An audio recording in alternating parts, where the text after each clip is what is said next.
네,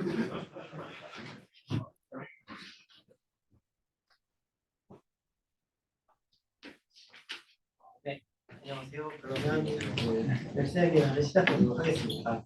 제가 오늘 조사한 논문들은 LLM에서 이제 LLM을 보통은 프로즌을 하고 멀티모달로 확장하려는 시도가 굉장히 많이 나왔는데 그거를 이제 어떻게 변천사가 있었는지 대략 좀 큰 모델 위주로 설명을 하고 또 최근에는 LLM을 그 제너레이션에서 원래 텍스트만 나왔었잖아요.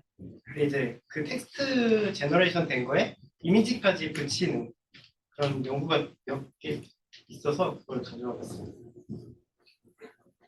그래서 가장 처음에 소개해드릴 논문은 멀티모달 퓨전 러닝 with frozen language models인데 이게 구글에서 내리고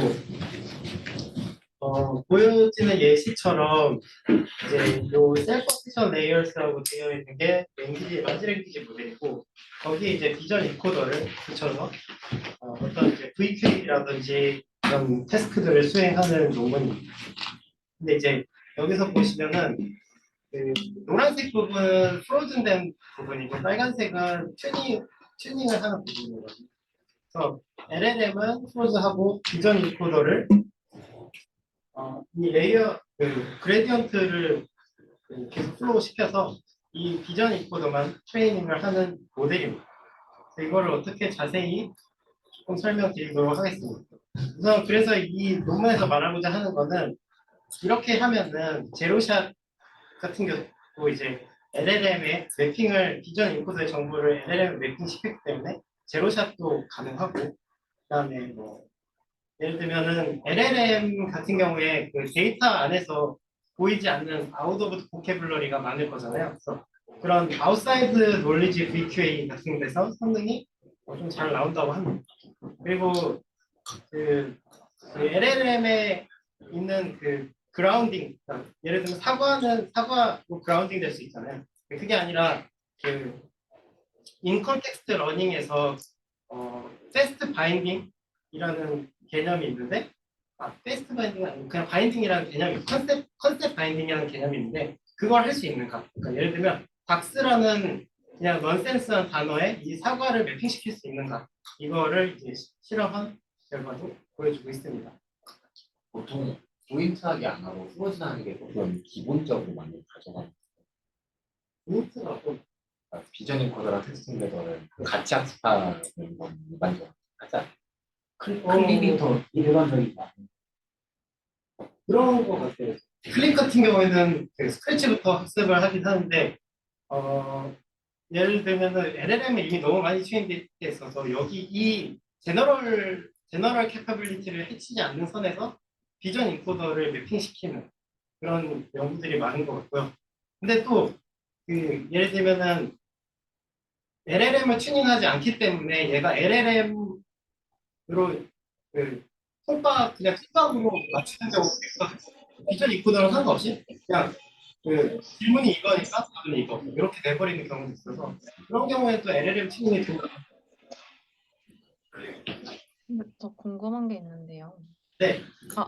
아니, 뒤 페이지에 설명이 될 것 같아요. 아닙니다. 네. 그래서 이제 이 모델 같은 경우에는 이렇게 비전 인코더를 통과한 여기서는 NF 레즈넷 50을 썼는데요. NF 레즈넷 50에 나온 피처 맵을 이제 D 곱하기 N 채널로 매핑을 합니다.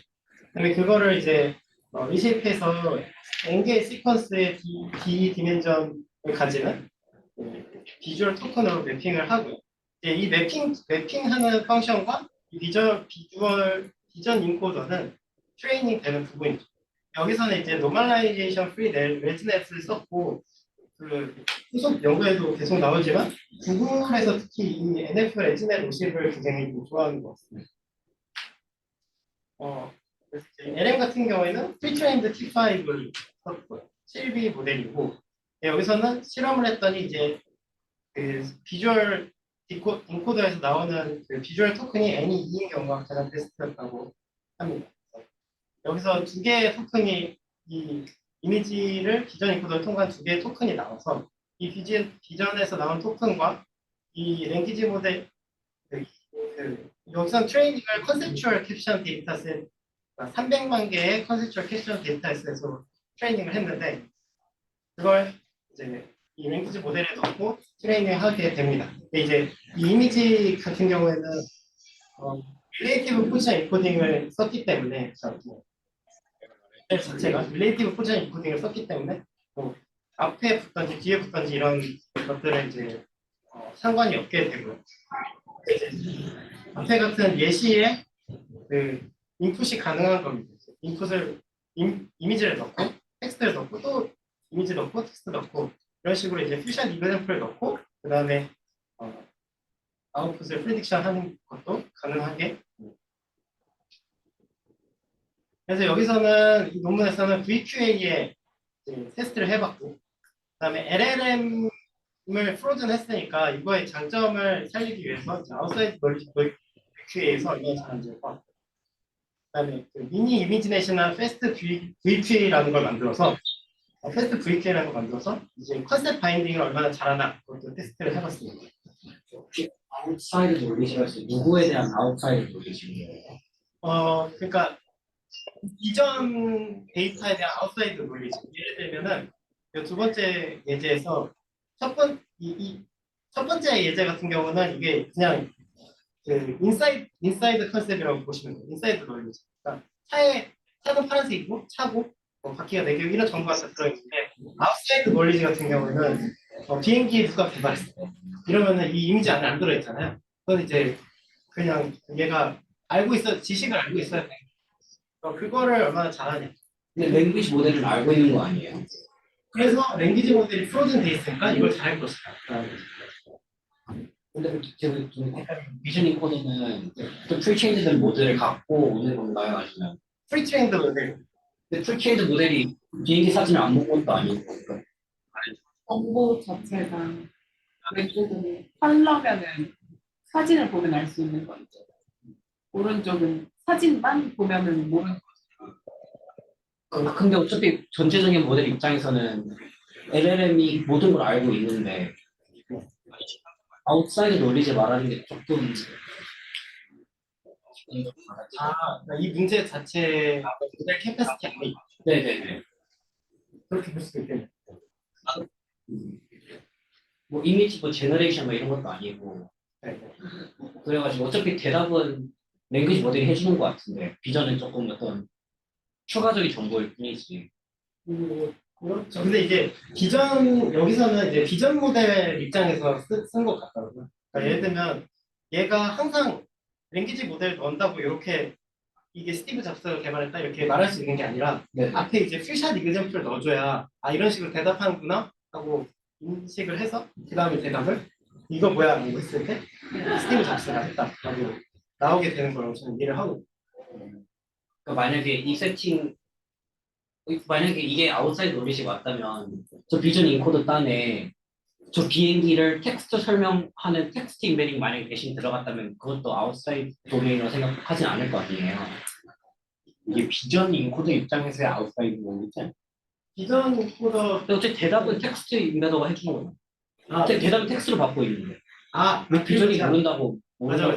좋은 지적이신데 제가 하나 빼먹은 게 있는데 얘네가 이제 그 트레이닝을 컨셉추얼 캡션 데이터셋에 했거든요. 근데 이 컨셉추얼 캡션 데이터셋은 어떻게 되어 있냐면 사람 이름이 다 펄슨으로 바뀌어 있어요. 그래서 아예 다 애초에 비전 인코더가 학습할 수 있는 정보가 그런 이제 널리지 데이터들을 다 제거한 상태로 파인 튜닝을 하게 되는 거죠. 근데 그거를 이제 랭귀지 모델은 프로즌이니까 애초에 거기 있는 거를 활용할 수밖에 없다. 그래서 그 테스트 하고자 하는 게 랭귀지 모델에 있는 걸 그대로 활용할 수 있다. 라고 이해를 저는 했어요. 질문이 있는데요. 네. 혹시 들리시나요? 네. 아, 네네. 제가 앞을 좀 못 쳐서 그런 것 같은데, 컨셉추얼 캡션 데이터셋이 어떤 데이터셋인가요? 그냥 MS 코코 같은 데이터셋인가요? 그 이미지랑 캡션 페어가 300만 개 그냥 모아져 있고 근데 이제 거기 근데, 센텐츠야 이런 네. 게 이제 그냥 대명사로 다 치환돼 있는 데이터셋이고 근데 다음 장에 있는 그 뭐죠? 학습 예제를 보면은 뭐 what is the 뭐 color of this car라는 걸 물어보고 있는데 그런 캡션은 없을 거잖아요. 컨셉츄얼 캡션. 혹시 이런 어, 학습 그러니까 질의응답 셋을 만든 거죠. 학습할 때. 그러니까 이게 질의응답셋을 학습하는 게 아니라 이건 제로샷으로 테스트를 해보는 거고요. 학습할 때는 아, 여기 네. 예제에 보이는 듯이 이게 이제 컨셉추얼 캡션이거든요. 그래서 이런 보트가 있고 보트가 뭐 위에 빨간 보트가 떠 있다. 이거를 이제 캡션 생성하는 거를 학습을 하는 거죠. 랭귀지 모델. 그러면은 학습할 때는 연속되게 이미지 넣고 텍스트 넣고 이미지 넣고 텍스트 넣고 이런 건 안 하고 있는 거고요. 그러니까 퓨전 이그샘플 말씀하시는 거예요? 아니, 네, 그냥 그러니까 비전 인코더 자체를 학습을 할 때에만, 그러니까 지금 랭귀지 모델은 프리즈 되어 있고 비전 인코더만 학습을 하고자 하는데, 저것의 인코더 인베딩을 넣었을 때 랭귀지 모델이 올바른 답을 그냥 하나씩 오토 리그레시브하게 생성해낼 수 있도록 비전 인코더를 학습하는 거 아닌가요? 네, 맞습니다. 그거 네. 네네, 지금 근데 얘 따로 다음 QA는 하지 않고, 네. 근데 다음 장 예제를 보면 이제 인퍼런스 때는 이미지 넣고 캡션 넣고 이미지 넣고 캡션 넣고 이렇게 하고 있잖아요. 그럼 트레이닝 때도 그런 거를 학습을 하는지 궁금해서요. 트레이닝 셋에는 이런 식으로 돼 있지는 않죠. 그냥 캡션을 생성하는 거고, 그러니까 그 프리시커 그쵸. 근데 이제 그것도 어쨌든 간에 별개의 이미지 텍스트 샘플이라고 해도 연속해서 넣을 수 있잖아요. 학습할 때도요. 학습할 때 그냥 배치 빡빡 치워서 학습하는 거 말씀하시는 거예요? 그러니까 컷해가지고 이미지 텍스트 넣고 다시 또 다음 이미지 텍스트 이거를 계속 그냥 호리zon털리 캡 이렇게 넣을 수 있잖아요. 학습할 때. 넣을 수 있겠죠. 그래서 네, 근데 그렇게는 안 했다는 거죠. 트레이닝 때 하는지를 여쭤보시는 거예요. 그렇게는 안 한 것 같아요. 여기서. 네.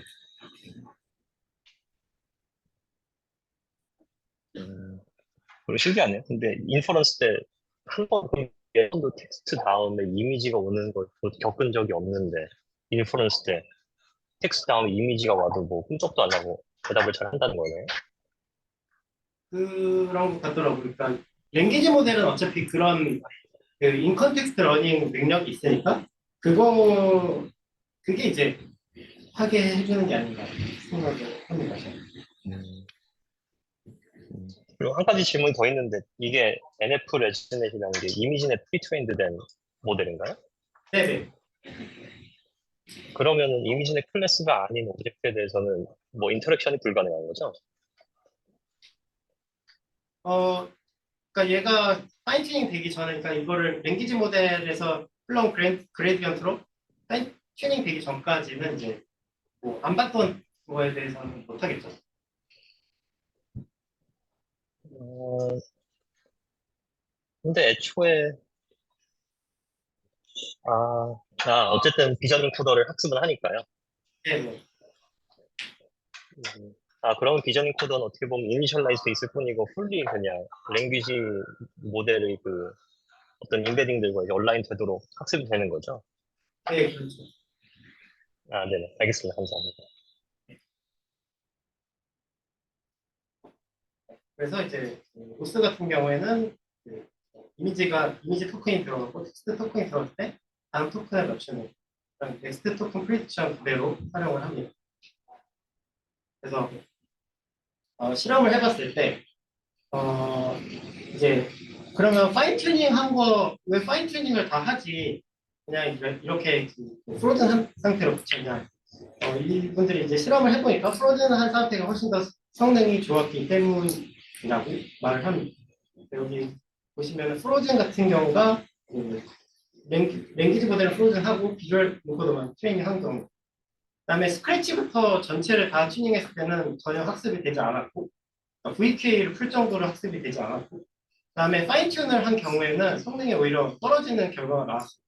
심지어 뭐보다 떨어졌냐면 그 이미지 인코더를 그냥 블라인드 시켜버리고, 그러니까 이미지 인코더에 흐르는 그레이디언트를 다 막아버리고 그냥 트레이닝을 한 거예요. 그 다음에 그냥 이미지 인코더도 그냥 프로즌 상태라고 보시면 돼요.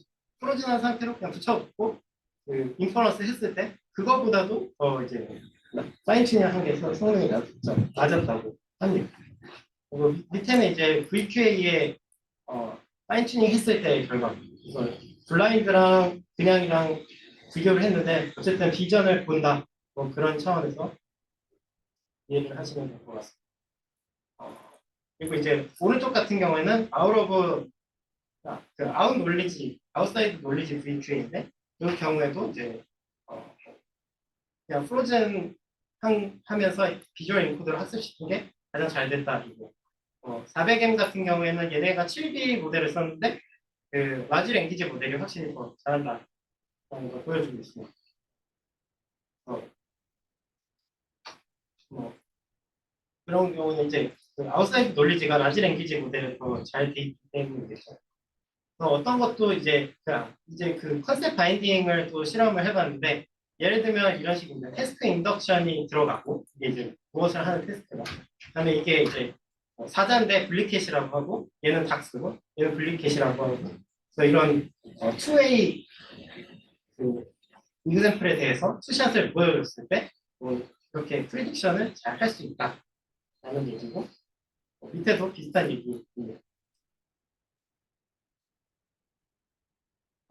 그런 경우에 이게 실제 네임의 디펜던트 한지 그러니까 예를 들면 사자를 사자라고 하고 프리딕션을 사자로 할지 뭐 사람으로 할지 이렇게 선택하게 한다든지 하는 경우를 이제 리얼 네임이라고 얘네들이 말을 했고 그다음에 그냥 이제 넌센스 워드가 닥스 뭐 강아지는 닥스 그다음에 고양이는 블리켓 이렇게 해놓고 프리딕션 하는 게 이제 그냥 프로즌이라고 하면 이 경우에 그냥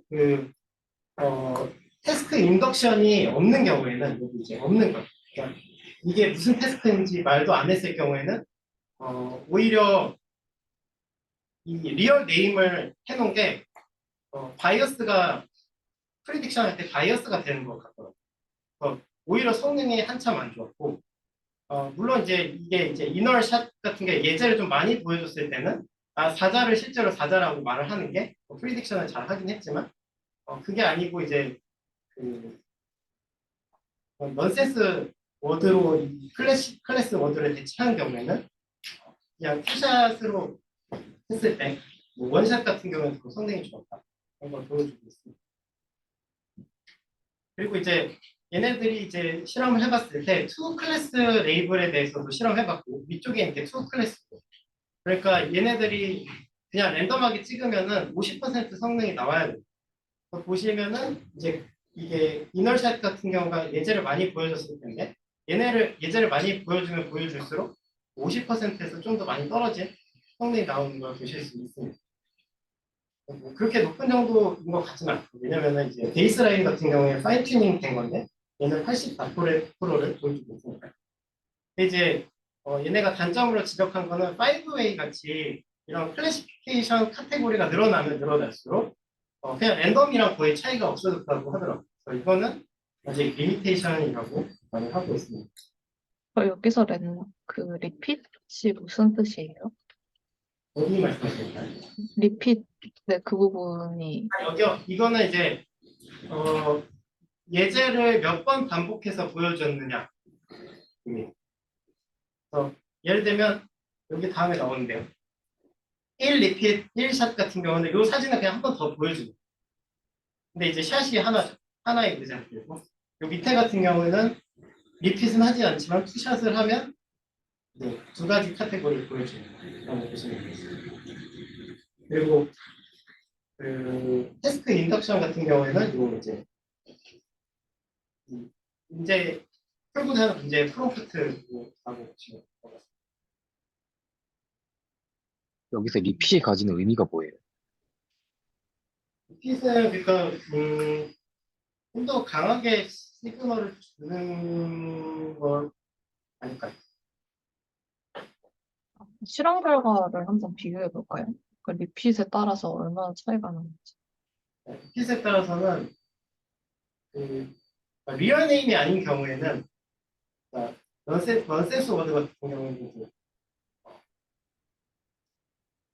영향을 보여줍니다.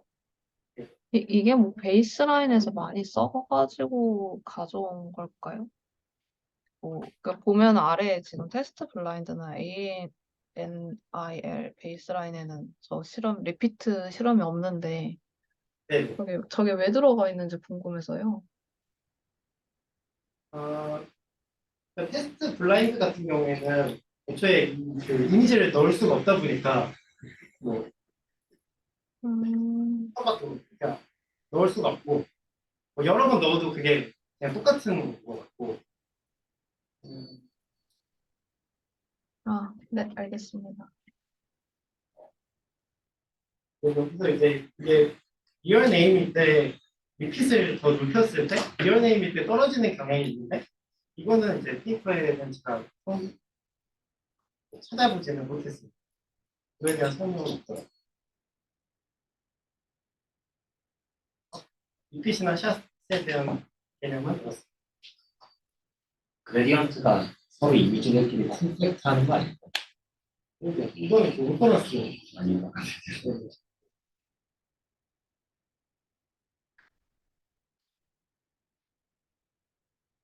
아, 네. 그리고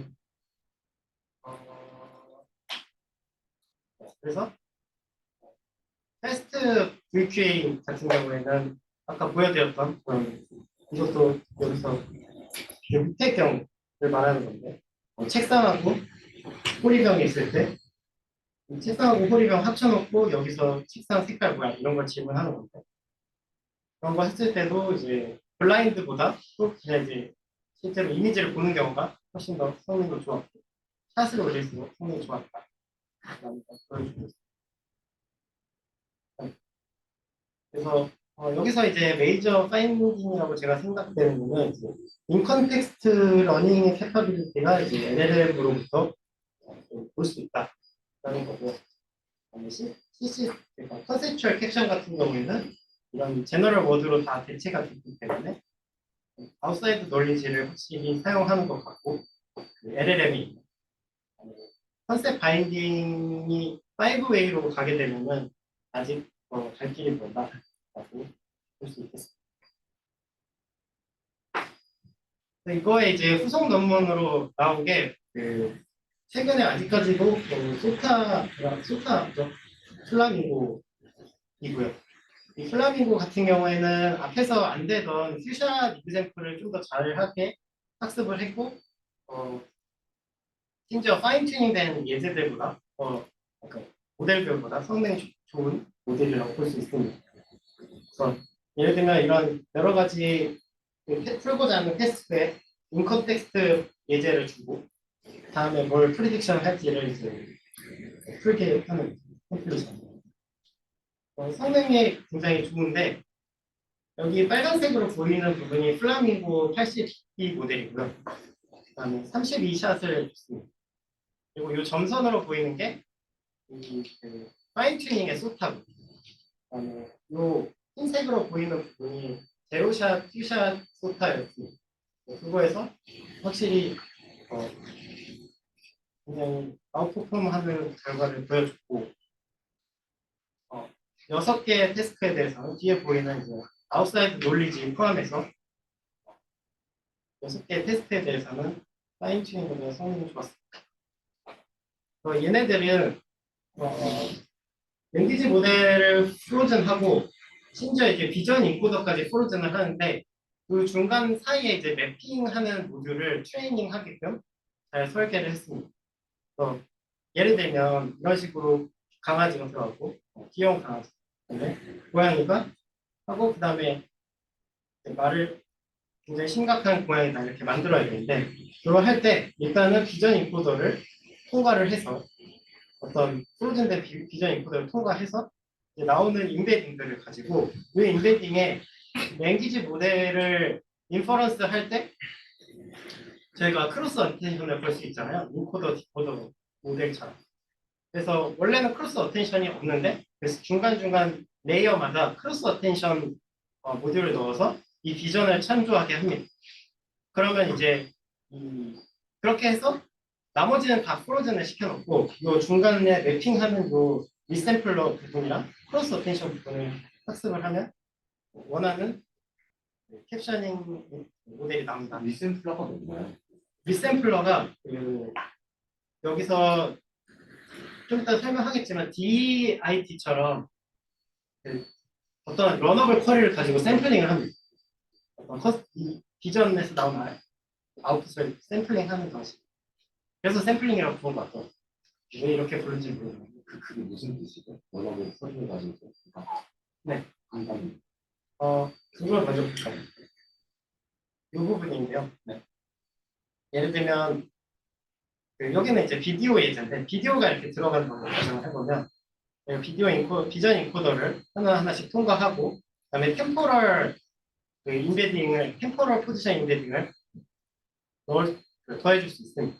그러면 어떤 이제 이걸 플래튼하면 어떤 쭉 인베딩 시퀀스가 나올 텐데, 근데 저희가 이 긴 인베딩 시퀀스에 대해서 전부 다 어텐션 거는 건 좀 계산상으로 너무 복잡하잖아요. 그래서 이걸 픽스드 사이즈로 만들기 위해서 어떤 런어블 레이턴트 쿼리를 학습을 합니다. 얘는 이제 학습하고 나면 이제 고정된 값인데 어쨌든 요 런어블 쿼리가 하고자 얘네들이 요구한 바는 여기서 이제 의미 있는 값을 끌어오는 초기 값으로 학습이 되게 의도를 하는 거죠. 펄시버는 쉘로 하기 때문에 여기서는 전부 다 어텐트 하는 거 랭귀지까지 붙이면 너무 기니까 네네. 여기서 길이를 줄여놓고 랭귀지랑 커서 그렇죠, 그렇죠. 여기 레이턴트 쿼리 개수만큼만 여기에 이제 나오고. 그래서 제가 알기로 이 논문에서는 5개 랭스를 썼고요.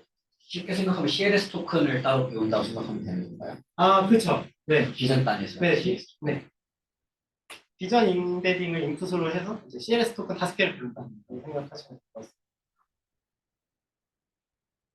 그냥 리니어 레이어 같은 걸로도 디멘전을 줄일 수는 있잖아요. 네. 근데 저렇게 하는 거가 더 좋았던 건 거죠?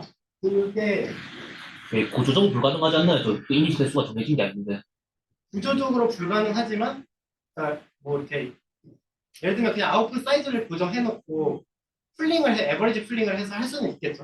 근데 그렇게 했을 때 어쨌든 성능이 안 좋았기 때문에 이렇게 한 거고, 그걸 이제 실험을 해봤습니다. 단순히 이제 트랜스포머로도 해보고, 그다음에 펄시버 같이 이런 러너블 쿼리를 넣고 하는 것도 해봤는데, 뭐 펄시버가 그냥 좋았기 때문에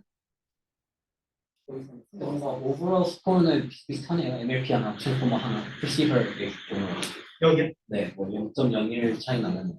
아니 여기 두 개가 이게 MLP고 이게 트랜스포머고 어블레이션이니까 이거랑 실질적인 펄시버였군요.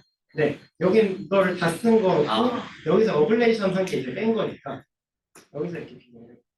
궁금한 건데 왜 이미지 장당 레이턴트 하나로 하면 너무 압축이 크기 때문에 그랬어요.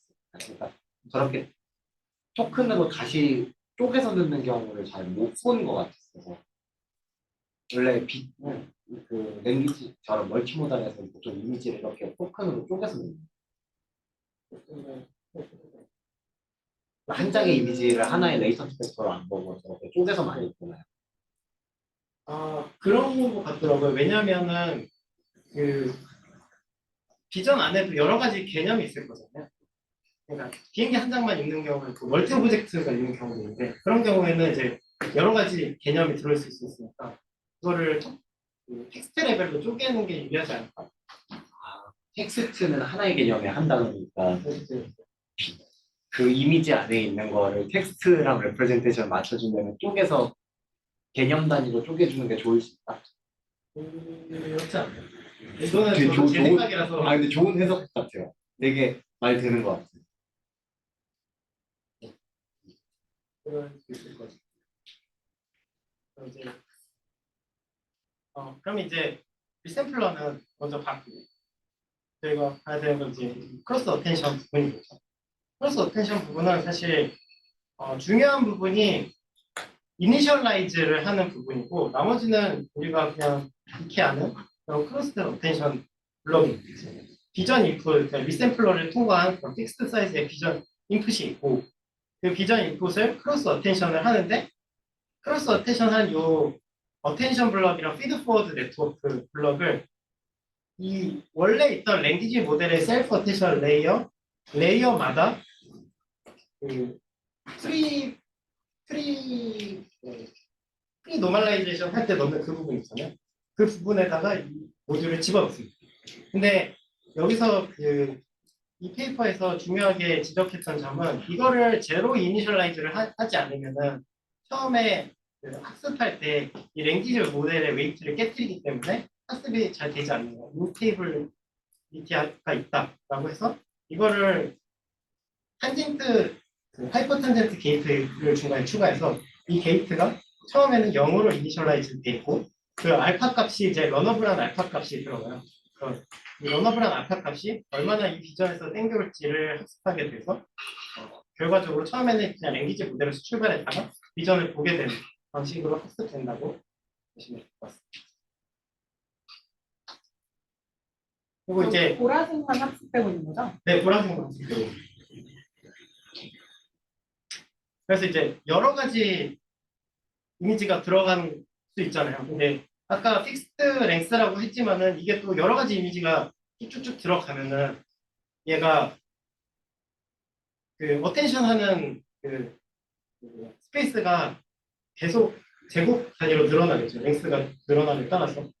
그래서 그거를 이제 얘네들은 방지하기 위해서 어떤 이미지 토큰이 나오고 그 이미지를 설명하는 그 캡션이 나오는 그 펑크 구간 동안은 요 이미지만 보세요. 해당하는 이미지.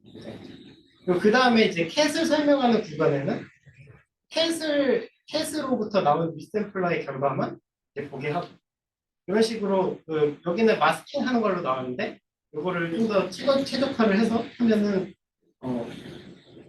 계산량을 줄일 수 있겠죠. 이런 식으로 어텐션을 해서 근데 이것도 이제 어텐션을 이렇게 할지 바꿀지 이런 거에 실험을 해봤는데 이게 제일 좋았던 겁니다. 이거는 아까 설명드렸고 얘네들이 이제 해본 거는 1.4B에서 70B의 친칠라를 LLM 모델의 파운데이션으로 써서 플라밍고를 만들었고 거기에 이제 10B 정도의 한 8분의 1 정도의 그 웨이트가 추가되는 거. 그리고 얘네들이 공개는 하지 않았지만 여러 가지 그 데이터셋을 만들어 가지고 학습을 했더라고요. 그냥 CC3만 쓰는 게 아니라 얘네가 추가적으로 스크롤링도 하고 그다음에 롱 텍스트 페어도 만들고 그다음에 비디오 텍스트 페어도 만들고 이런 걸 해서 학습을 했고요.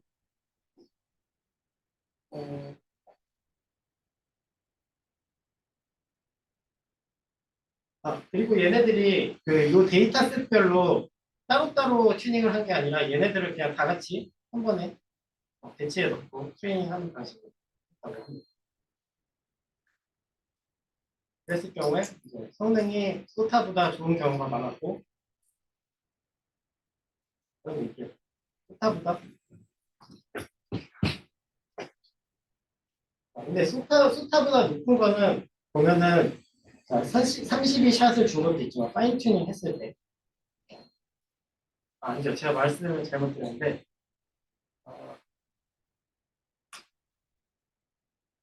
이거는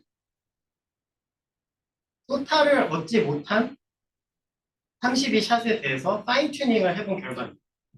소타를 얻지 못하는 것에 대해서 파인 튜닝을 한 거고 파인 튜닝을 했을 때 다시 소타가 됐다. 파인 튜닝 할 때는 어디만 트레이닝 하세요? 동일하게 그 보라색 애들만 하나요? 아니면 전체를 하나요? 제가 알기로 보라색 애들만 하는 걸로 알고 있어요.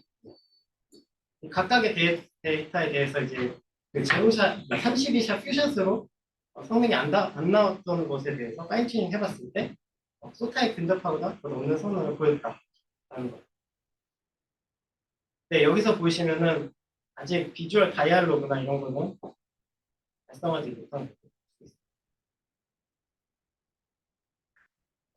여러 가지 베리에이션들을 실험을 해봤는데 결국에는 이제 얘네가 제안한 세팅이 가장 좋았다는 게 게이팅이 없었을 때 안 좋았고 라운드 로빈이라는 거는 또 데이터셋별로 트레이닝을 하고 그 다음 데이터셋 트레이닝하고 그 다음 데이터셋 트레이닝하고 이런 식으로 하지 않고 모든 데이터셋을 다 모아서 트레이닝을 했을 때 배치를 구성할 때 그랬을 때 제일 좋았던 거. 그다음에 그 그 트레이닝 할 때 그냥 LM 형태로 트레이닝을 하는 거잖아요. 네. 그러면은 저거 라운드 로빈 말고 어큐뮬레이션 했다는 거는 뭐 전체 배치 중에서 일부는 CC3M도 있고 온라인도 있고 그다음에 네. 5개. 하나의 데이터셋으로 다 채워놓고 하고 이런 식으로 안 해요. 네. 그리고 그다음에 저 크로스 어텐션 모드를 뭐 건너뛰어서 넣느냐 아니면 하나 넣느냐 4번째마다 넣느냐 그런 것도 실험해봤는데 그냥 다 넣는 게 좋고 펄시버가 MLP나 트랜스포머 이런 것보다 좋고 그다음에 클립보다 여기 얘네들이 쓴 NF넷이 더 좋고 뭐 그런 얘기를 하고 있습니다. 왜 클립보다 NF넷 같은 게 나아요? 클립이 그냥 뭔가 느낌적으로는 더 좋아야 될 것 같아요. 네, 근데 이제 그거는 뭔가 아키텍처적인 차이인 것 같은데 이거를 그냥 실무에서 들어보면은 VRT는 그 퍼셉션 성능이 좀 안 좋대요. 그럼 토큰으로 볼 이유가 아니 토큰으로 VRT. 그래서 이 NF 같은 경우는 레지넷이잖아요. CNN 같은 경우에는 그냥 레지넷 같은 경우에는 그냥 웬만한 평타는 나오는 성능이라고 하더라고요. 근데 이거는 이제 실무적인 이야기 근거가 없는 얘기이긴 한데 저 정답은 코였네요. 이게 두 개가 어떤 차이가 있는지 싶어요. 너무로 왜 그런지에 대한 거였어요? 그거는 저도 잘 모르겠어요. 성능은 VIT가 더 잘 나온다고 하는데 실무에서 예를 들면은 최근의 예로는 예를 들면 폐사진을 초음파로 찍은 다음에 그걸 인식하는 모델을 VIT로 바꿔보고 레지넷으로 해보고 했는데 그런 경우에 이제 성능이 그냥 레지넷이 훨씬 더 좋아서 바꾸질 못하고 있다니까. 사실 그냥 그건 VIT 데이터가 그렇기 때문 아니에요, 사실. 실제 논문에서도 데이터 양에 따라서 되게 뭐말 많습니다. 그냥 VIT도 그냥 이미지넷으로 학습시키면 VIT 성능이 더 낮고요. 더 낮다고 있거든요. 더 좋다고. 더 낮다고요. 더 낫다고. 점수가 더 로우하다고 있거든요. JFT나 이런 거. LP가 더 큰 데이터셋에서 때려 박아야지. 때려 박으면 VIT가 더 좋다. 그런 얘기를 했거든요. 네, 결국엔 그게 없잖아요, 그냥. 뭐더라? 인덕티브 바이어스 없잖아요. 데이터를 더 많이 쓰면 VIT가 좋다고. 우선 논문에서 그래요. 논문에서 그렇게 얘기해요. 보통. 심각한 에러는 근데, 네. 실무로 가면 돼. 근데 데이터가 많다는 게 그냥 많다는 수준이 아니고, 진짜 많지. JFT가 참 네. 3억짜리 네.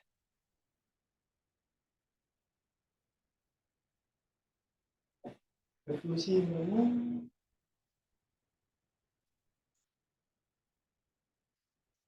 네, 그래서 끝났네요.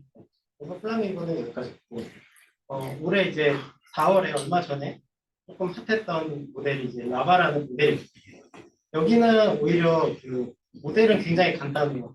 어떤 기본 이미지에 대해서 VIT 그 이미지 인코더를 통과해서 어떤 G라는 그 매트릭스 만들어놓고 그거를 한 번 더 프로젝션을 합니다. 그냥 그러니까 VIT 토큰을 가지고 프로젝션을 한 번 더 해요. 그래서 그냥 VIT 토큰 그 자체를 랭귀지 모델을 다 그냥 밀어넣어. 뭐 중간에 삽입하고 이런 것도 아니고 그냥 토큰 레벨로 밀어놓고 튜닝을 하는 방식입니다. 이것도 랭귀지 모델이 프로즌 랭귀지 모델 자체를 학습시킵니다. 얘는 랭귀지 모델도 학습시키는데 처음에 이 비주얼 인코더랑 프로젝션 레이어를 아니다. 비전 인코더랑 랭귀지 모델을 프리즈 시켜놓고 이 프로젝션 웨이트만 처음에 학습을 해요. 그걸 이제 프리 트레이닝 스테이지라고 하고 그 프리 트레이닝 스테이지 다음에는 비전 인코더랑 프로젝션 웨이트를 프리즈 해놓고 랭귀지 모델을 트레이닝합니다. 그래서 얘네가 왜 이렇게 하냐면 결국에는 얘네가 하고 싶은 거는 기존에 있는 거는 랭귀지 모델을 그대로 사용하면서 비전 인코더를 매핑시키는 작업이었잖아요. 근데 얘네가 하려고 하는 거는 그 랭귀지 모델 자체가 성능이 너무 나쁘기 때문에 인스트럭션 튜닝을 하기 전에 그래서 얘네는 인스트럭션 튜닝을 시켜서 랭귀지 모델을 좀 더 플루언트하게 만들자. 비전에 플루언트한 랭귀지 모델을 만들자. 라는 게 이제 골자입니다. 얘네가 한 거는 이 인스트럭션 튜닝을 위해서 인스트럭션 데이터를 만든 거고요. 그래서 그거를 통해서 사이언스 QA라는 데에서 쏟하고 지금도 이제 쏟아를 유지하고 있습니다. 그래서 사이언스 QA가 뭐냐면 이런 질문이 있고 이 컨텍스트가 이제 이미지랑 설명이 들어. 요 애기가 지금 이거 서랍을 당기고 있는데 안쪽으로 당겨야 돼, 바깥쪽으로 당겨야 돼 이거거든요. 이거를 A겠죠, 답이. A고 왜 그러냐? 이유를 두 가지로 설명을 해야 되는데 렉처하게 설명을 해야 돼요. 과학적으로 설명을 해야 돼요. 그다음에 익스플레네이션을 이 상황에 맞게 설명하는 거죠. 그래서 뭐 당기는 힘이 어쩌고 저쩌고 하는 건 힘에 대한 얘기가 이제 렉처에 들어갔고 아기의 손이 캐비넷에 닿아 있기 때문에 그걸 이제 당겨서 이렇게 해야 된다라고 이제 설명하는 게 들어가요. 결국에 이제 측정은 요 앤서의 액큐러시로 하긴 하는데 어쨌든 그거에서 이제 사이언스 QA가 요건데 여기서 아직도 속하다. 그래서 메소드는 좀 약간 치팅스럽긴 한데 GPT-4를 이용해서 데이터셋을 만듭니다. 어떻게 만드냐면 이 코코 데이터 같은 경우에는 어떤 이미지가 있으면 이거에 각각의 오브젝트에 대한 오브젝트 디텍션 결과가 있어요. 바운딩 박스 결과가 이렇게 후두두 있고 그 다음에 이 씬에 해당하는 5개의 캡션이 이렇게 있죠. 그게 이제 밑에 보이시는 건데 밑에 보는 것처럼 이 사진에 대해서 캡션이 5개가 있고 그 다음에 박스 바운딩 박스 정보가 이 클래스 정보랑 같이 나와 있습니다. 이 위치에 컬슨이 있고 뭐 어쩌고저쩌고 이렇게 있죠. 그럼 이걸 어떻게 하느냐면 이게 텍스트잖아요. 전부 다. 이 텍스트니까 이걸 GPT한테 주고 이런 데이터셋을 생성해 줘. 궁금한 점이 있는데요. 앞에 숫자도 그냥 그대로 나와요? 네, 그대로. 그 숫자를 파악하나 보네요. 네, 그렇군요. 알겠습니다. 논문에 있는 프롬프트 그대로 가져온 거고. 코드에도 실제로 이렇게 돼 있더라고요. 이렇게 이렇게. 되게 재밌네. 어떤 데이터를 생성해달라고 하냐면 컨버세이션 하는 데이터를 생성해줘 하면 이런 식으로 차가 어떤 특징을 가지고 있어. 답은 이거야. 이거를 그냥 비전을 보지 않고 캡션이랑 아까 그 바운딩 박스 텍스트 정보만 가지고 GPT-4가 막 쭈루루 생성을 합니다. 그다음에 이제 두 번째 타입으로는 디테일드 캡션을 쭈루루 생성해주고 그다음에 컴플렉스 리즈닝 같은 경우에는 여기 이 사람들이 이 주차장에서 지금 어떤 문제에 직면해 있어 라고 이제 물어보는 거겠죠. 여기 이 상황 전체를 리즈닝 해야 돼요. 그런 거에 대해서 뭐 이제 짐을 실으려고 하는데 뭐 무겁다라든지 뭐 그런 얘기들을 막 하는 그거는 우리가 컴플렉스 리스닝이라는 것만 주는 거고 아웃풋으로 저 퀘션 앤서가 바로 나오는 건가요? 그렇죠. 예제를 주는 거죠. 이런 식으로 예제를 저거 자체가 예제인 거죠? 네, 그렇죠. 그렇죠. 아, 네. 예제를 주고 이런 식으로 생성을 해줘. 이거 하면 아니 비전 인코더 같은 경우에는 VIT 아지 모델의 이제 라스트 레이어를 썼고 라마 7B랑 13B를 썼다고 페이퍼에 나왔는데 코드를 가보면 비쿠나를 쓰고 있습니다. 그러니까 얘네가 약간은 치팅인 게 이미 비쿠나는 인스트럭션 데이터를 튜닝하네. 거기다가 이제 한 번 더 튜닝을 하는 그런 작업을 했고 실제로 비쿠나에서 트레이닝하는 게 더 좋고요. 성능. 그래서 아까 말씀드렸던 것처럼 스테이지 1에는 CSD3M을 가지고 프로젝션 매트릭스 W 그러니까 비전 인코더랑 이제 그 텍스트 인코더 인풋을 맞추는 W만 학습을 합니다. 그다음에 요거를 학습을 쭉 한 다음에 이제 비전 인코더를 프리즈 해놓고 이제는 LLM만 인스트럭션 데이터를 가지고 튜닝을 하게 됩니다. 첫 번째 스테이지에서는 CC3M 가지고 튜닝을 하고 두 번째는 인스트럭션을 튜닝한다고 보시면 여기서 또 재미난 점은 얘네들이 그러면은 이런 디테일드 캡션 같은 경우는 저희가 매저가 없잖아요. 매트릭이. 그럼 어떻게 할까 하다가 얘네가 생각한 방법은 GPT-4한테 다시 물어봤어요. GPT-4한테 GPT-4가 텍스트만 보고 생성한 애랑 인스트럭션 학습을 한 애가 생성한 애랑 딱 묻고 누가 더 잘했어? 도움이 되는 거를 1점부터 10점까지 알려줘. 이유도 알려줘. 그래서 요거를 이제 코코에서 이제 너무 GPT-4를 많이 사용하면 돈이 많이 나가잖아요. 30개만 랜덤하게 셀렉해가지고 테스트를 합니다. 점수 1점에서 10점까지 누가 더 좋아해. 그렇게 테스트를 했고, 그래서 이런 결과가 나왔는데, 이건 이따 하고, 그래서 이제 어떻게, 얼마나 잘 되냐를 보면 굉장히 잘 되고, 심지어 GPT-4 테크니컬 리포트에 나와 있는 그 예제보다 훨씬 더 디테일한 캡션을 내주는 경우가 많더라고요. 그래서 얘네가 논문 쓸 때 굉장히 좋았다라고 저는 생각되는 점은 GPT-4의 결과랑 비교를 하기 위해서 GPT-4에서 쓴 예제를 그대로 갖다 썼습니다. 그러면은 GPT-4 테크니컬 리포트에 나와 있는 이 결과랑 비교를 할 수 있게 되는 거고 자기들이 더 잘 됐다는 걸 보여주는 거예요. 그런 캡셔닝 결과보다는 훨씬 더 뭔가 좀 잘 되는 것 같아요. 이게 여기서 다림질 하는 게 뭐가 이 이미지에서 뭐가 이상하냐라고 했을 때 다림질 하는 게 이상하다. 그런데 다른 모델들은 캡셔닝 모델들은 그런 걸 잘 이루어져. GPT-4는 어느 정도 하는데 이거 이미지 붙은 거 실제로 이런 이미지 붙은 거 여기서도 한다. 이거 라바가 언제 나온 거죠? 4월에 4월이요. 아, 이거 제가 최근에 이거 사담이긴 한데, 최근에 캡셔닝을 알아보다가 이 라비스라는 것을 알게 됐는데, 여기서 인스트럭트 블립이라고 해서, 거기서도 인스트럭션으로 해서 이미지에다 캡셔닝 드는 게 나왔더라고요. 근데 약간 또 동일한 이 이미지에다가 실험한 게 있어가지고, 그것도 보시면 또 재밌을 것 같습니다. 감사합니다. 네, 올라가겠습니다. 네. 논문들에서 이 GPT-4 테크니컬 리포트에 있는 예제를 쓰더라고요. 그래서 아까 1점부터 10점까지 달라라고 하고 그걸 이제 비교한 게 요 위에 나와 있는 숫자입니다. 여기서 보시면은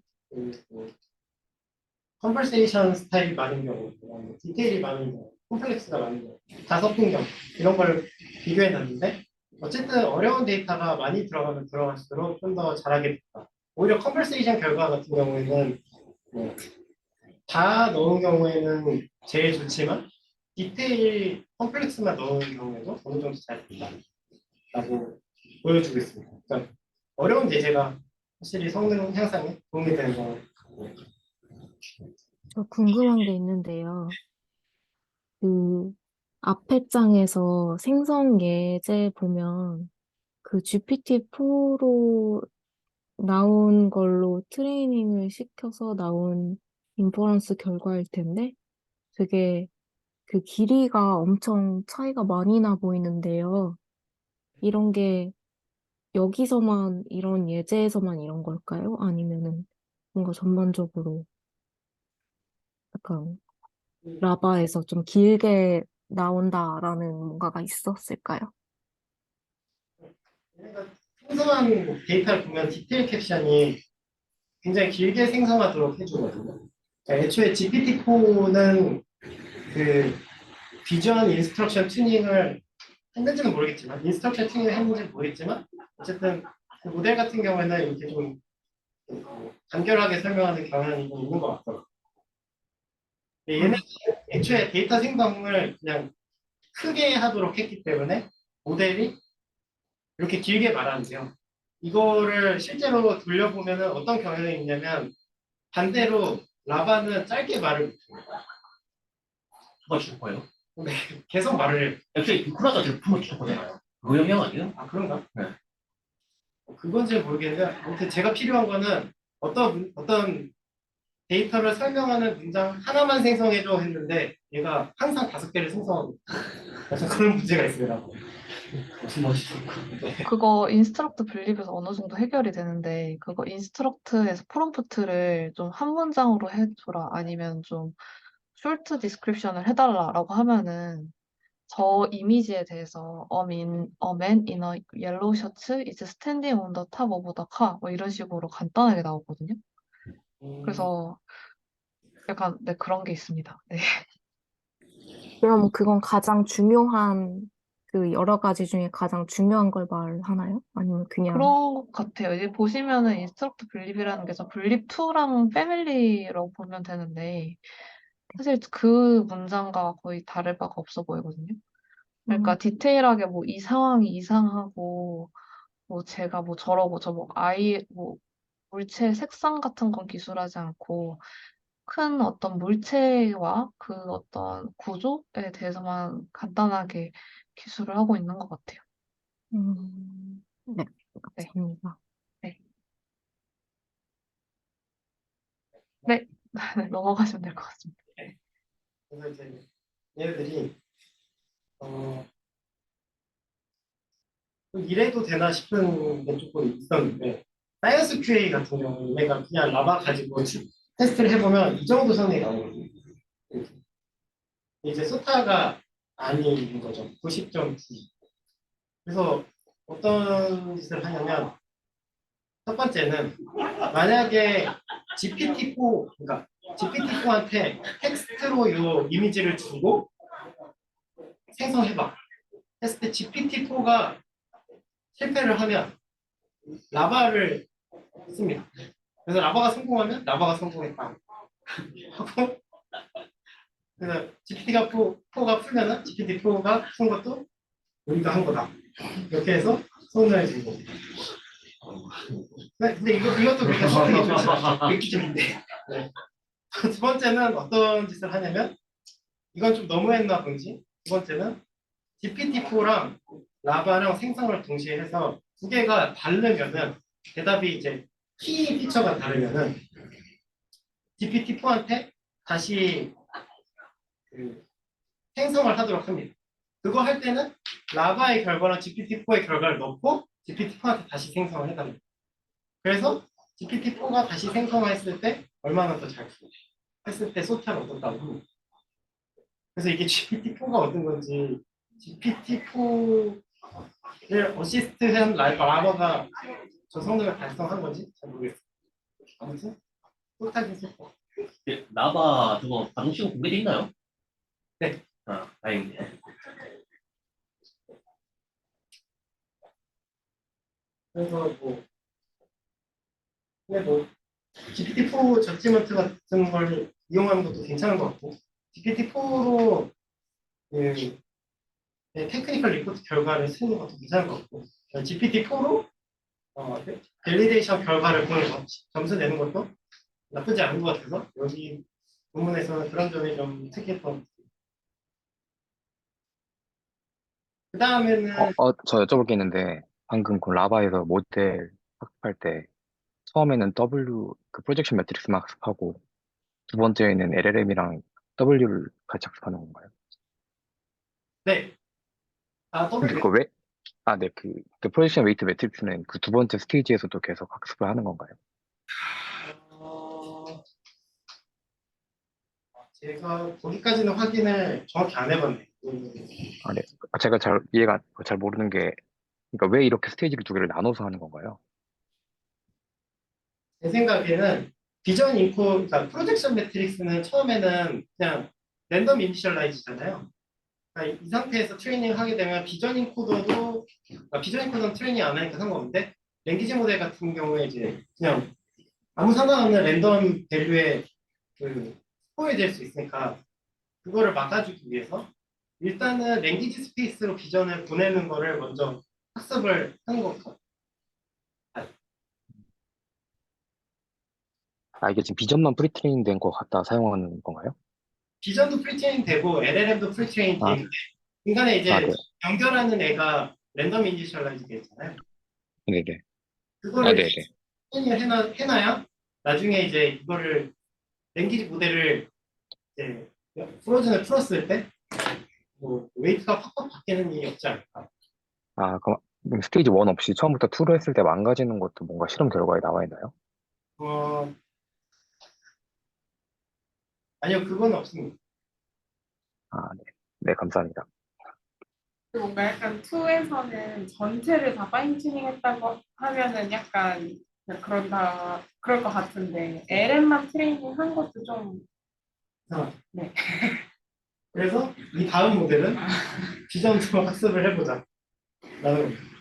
그래서 이 모델은 저번 달에 나온 모델이고, 엠플러그 아울이라는 거고, 얘가 이제 기존에 나온 랭귀지 모델에 비전을 붙인 거를 분석을 해놨습니다. 미니 GPT-4 같은 경우에는 그 스테이지 1에서는 다 프로즌 해놓고 요 연결하는 웨이트 매트릭스는 비전이랑 텍스트를 둘 다 넣고 트레이닝을 하고 그다음에 그 스테이지 2에서도 그냥 둘 다 넣고 이것만 트레이닝하면 링크만 트레이닝해 프로젝션. 근데 이제 코스모스 1이라는 건 제가 이거 두 개 페이퍼는 보지 않아서 정확히 어떤 데이터를 썼는지는 언급을 못하겠습니다. 코스모스에서는 스테이지 1에서는 LLM을 튜닝하고 스테이지 2에서도 LLM만 튜닝하고 비전이 그건 튜닝하지 않죠. 라바는 다 프리즈 해놓고 스테이지 2에서 LLM만 튜닝을 하죠.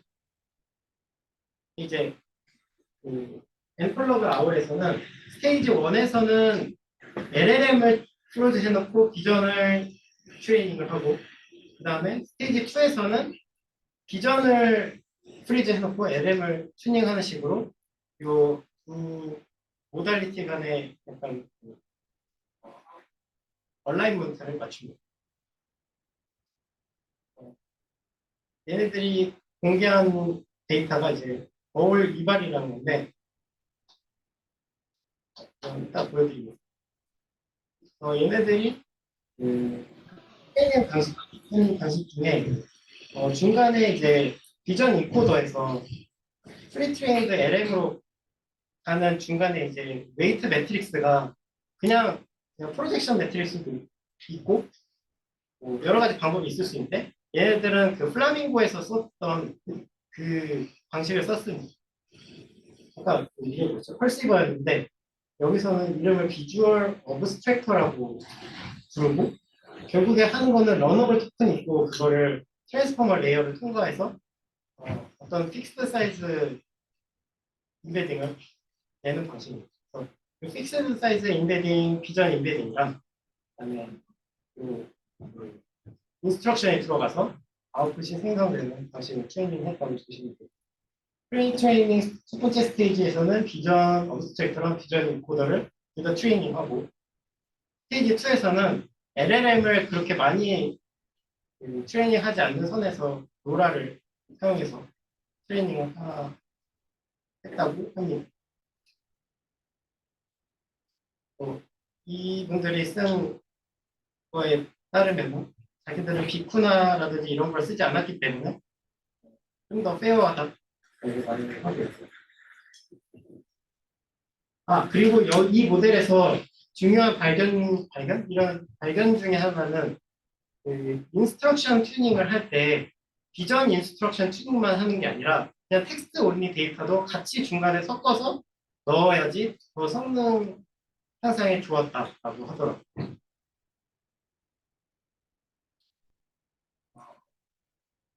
그래서 이제 프리트레이닝에서는 대신에 이분들은 데이터를 굉장히 많이 썼습니다. 비전 모듈을 트레이닝하기 위해서 라운 400엔, 포요 700엔, 카카오에서 CC3에 그다음에 비전 프리트레이닝 할 때는 그냥 저희가 LLM 트레이닝 할 때 배치에 쭉 다 밀어넣듯이 다 밀어넣고 트레이닝 했고 인스트럭션 튜닝 할 때는 샘플별로 배치를 구성해서 트레이닝을 했습니다. 할 때 이제 알파카 데이터랑 비쿠나랑 베이즈라는 텍스트 온리 데이터랑 라바 150K 멀티모달 데이터는 사실상 이거 하나인데 이렇게 다 섞어서 트레이닝을 했다고 하고요. 그다음에 이제 어울 이발이라는 거를 얘네들이 만들었는데 50개의 이미지에 대해서 82개의 퀘스천을 만든 데이터라고 합니다. 근데 이게 데이터라고 불러도 될지 약간 민망한 정도의 적은 근데 이게 50개 이미지 당 82개가 아니라 토탈 82개. 일단 조금 의심되는. 그래서 이거에 대해서 이 50개, 82개에 뭐 어떻게 생성했냐면 미니 GPT로 이 퀘스천 생성하고 뭐 이오 모델로 생성하고 블립2로 생성하고 GPT4로 생성하고 4개는 사람이 만들고 이런 셋인데 이거에 대해서 그 결과물을 가지고 각 모델의 결과에 사람들이 A, B, C, D를 매기도록 했습니다. A가 제일 좋은 거고 D가 안 좋은 건데 자기네들 이렇게 가장 퀄리티가 좋았다 사람들이 평가해 매니어라고 평가했라는 결과가 예, 네, 대신에 이분들의 컨트리뷰션 포인트라고 저는 생각되는 거는 그 데이터 같은 경우는 좀 약간 이 디테일 캡션이라든지 이런 부분이 좀 지금 난립하고 있는 과정이라 뭔가 제대로 된 매트릭이 있는 것 같지는 않고 이분들이 이런 그 디테일 캡션이라든지 캡션의 능력을 파악할 때 어떤 카테고리로 이걸 채점을 해야 되냐 이런 것들을 나눠놨어요. 인스트럭션 언더스탠딩을 하고 있느냐의 레벨이 있고 비주얼, 그러니까 인스트럭션은 답은 틀려도 되는 거예요. 근데 이거 인스트럭션을 팔로잉 했냐라는 거고 비주얼 언더스탠딩은 실제로 비전을 언더스탠딩 했냐 OCR도 평가를 하고 그다음에 이 텍스트랑 비전에 둘 다에 포함되어 있는 그런 내용도 파악을 하고 리즈닝도 하고 있는지 그다음에 멀티턴 다이얼로그를 하고 있는지 이런 것들을 분류해 놓는다는 게 저는 장점을 두고 있습니다.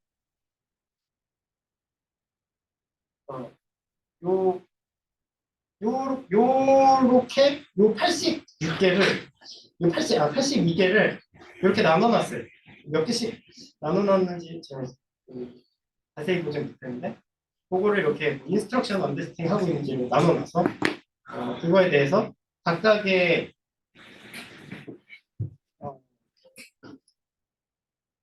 프리트레이닝을 했는지 그다음에 뭐 멀티모달 인스트럭션을 넣는지 아니면 텍스트 인스트럭션을 튜닝했는지에 대한 어블렌시한 스터디를 했고 그때 이제 모든 데이터를 다 넣고 프리트레이닝까지 했을 때 가장 성능이 좋았다라고 하고 있습니다. 이분들이 말하고자 하는 건 여기서 약간 텍스트랑 어쨌든 텍스트 인스트럭션이랑 비전 인스트럭션이랑 다 같이 학습을 해야 성능이 좋아진다라는 거를 말하는 거 같습니다.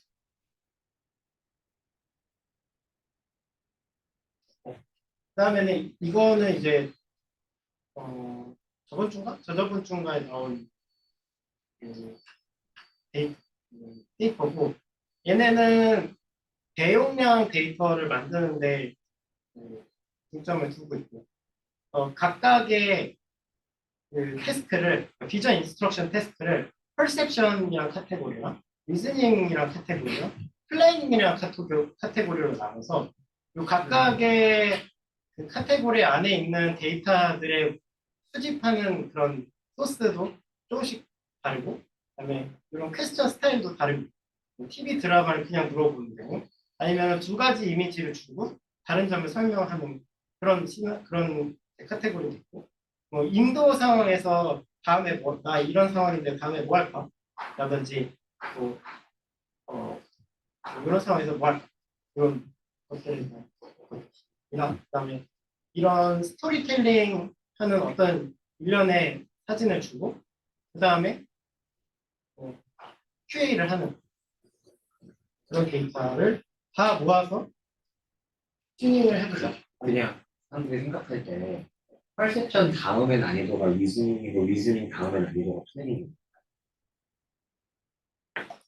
결국은 퍼셉션이 돼야 리즌할 수 있는 거고 리즌을 할 줄 알아야 플랜을 할 줄 알아야 되죠. 뭐 그렇지 않을까요? 실제 LLM에서 저 순서대로 발전하기도 했고요. 제가 거기까지 생각 못했는데 그런 거 같아요.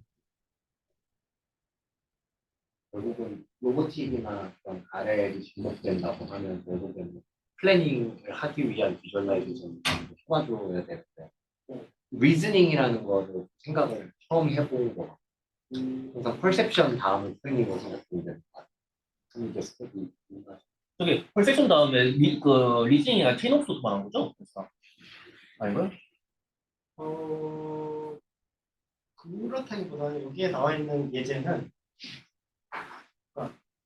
이게 왜 모였을까? 그 사람 그냥 기다리시는데요. 여기 그러니까 이 사진 안에 있는 정보가 아니라 그냥 뭔가 게스트하는 퍼셉션과 리즈닝의 가장 핵심적인 차이는 뭔가요? 퍼셉션은 그냥 그거죠. 그냥 그 장면 안에 있는 그 정보 그 자체를 말로 표현할 수 있는 거고 리즈닝은 예를 들면 그냥 QA라고 보면 되지 않을까요? 그러니까 QA 중에 색깔 물어보는 거는 퍼셉션이고 약간 체인 오브 소트 느낌일까요? 왜 그렇게 생각했는지에 대한 과정을 기술하는 거. 사전 지식이 없을 수 없다? 근데 과정을 기술하는 건 아닌 것 같아요. 그러니까 리즈닝과 퍼셉션을 가르는 그 경계가 뭔가요? 그러니까 그러니까 제가 좀 혼자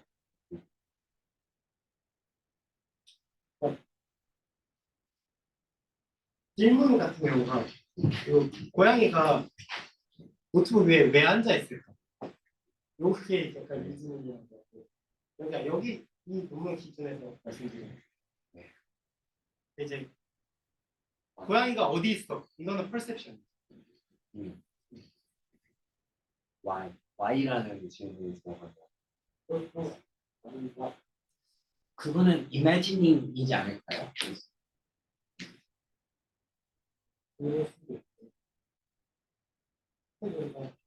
그러게 뭔가 막 일반적으로 커먼하게 좀 그 커먼 센스가 맞아야 이미징이 아니라 리즈닝이 될 것 같긴 한데. 네, 말씀하신 COT가 그러니까 아웃풋으로 COT로 설명을 해야 될 것 같긴 해요. 예를 들면 purpose of gathering people를 설명해라 했을 때 일렬로 서 있고 뒤에 두열로 서 있는데 앞에 축구공이 있으니까 이 사람들은 조기 축구회일 거고 아저씨들 나이대는 어떻고 뭐 이렇게 설명해야 될 거잖아요. 자세히 설명을 하고 싶고 그러면 COT가 들어가야 되잖아요. 몇 가지 여기서 데이터에 고려를 했냐 그거는 아닌 것 같아요. 근데 어쨌든 좀 저 세 가지 갈래를 좀 정리를 해보면 perception은 약간 클래시피케이션이어서 약간 저희가 수학 문제를 풀거나 설명을 할 때 답을 맞추는 거는 perception이고 과정을 기술하거나 물론 그 과정이 틀릴 수도 있고 그 과정이 뭐 수학 문제를 줬는데 그걸 뭐 어느 상황에 다 빗대어서 비유하거나 이러면 사실 주어지지 않은 정보를 끌어와서 사용을 하는 거잖아요. 그럼에도 그런 건 좀 리즈닝으로 되지 않을까 싶고 플래닝은 또 아예 별도이지 않을까요? 그래서 저도 잘 플래닝은 잘 모르는데 퍼셉션이랑 리즈닝은 좀 그런 정도로 구분할 수 있지 않을까요?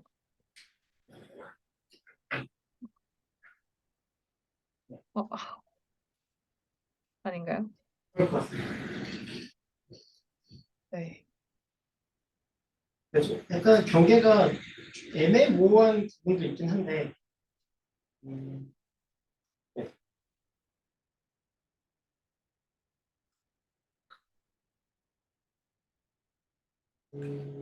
그래서 결국에 이분들이 하고자 하는 거는 이런 카테고리가 있는데 이 카테고리를 다 나눠보자 그런 건 아니고 이 카테고리가 포함되는 데이터를 많이 모아보자 이거죠.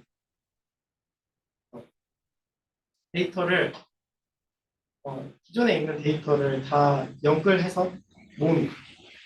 라바에는 어떤 문제점이 있느냐부터 시작하는데 일단 라바는 코코 이미지만 있고 그다음에 비주얼 데이터가 한 개만 존재하고 디테일 디스크립션을 학습하기 위해서 그다음에 인 컨텍스트 인포메이션이 텍스트에만 있습니다. 예를 들면 사람 같은 경우에는 뭐 이런 스타일로 설명해줘 하면서 샘플 이미지를 넣어줄 수 있는데 그런 게 이제 반영이 안 된다. 데이터가 하나의 이미지만 그런 게 있어서 그런 것들을 다 커버할 수 있는 데이터를 모아보자라는 거고요.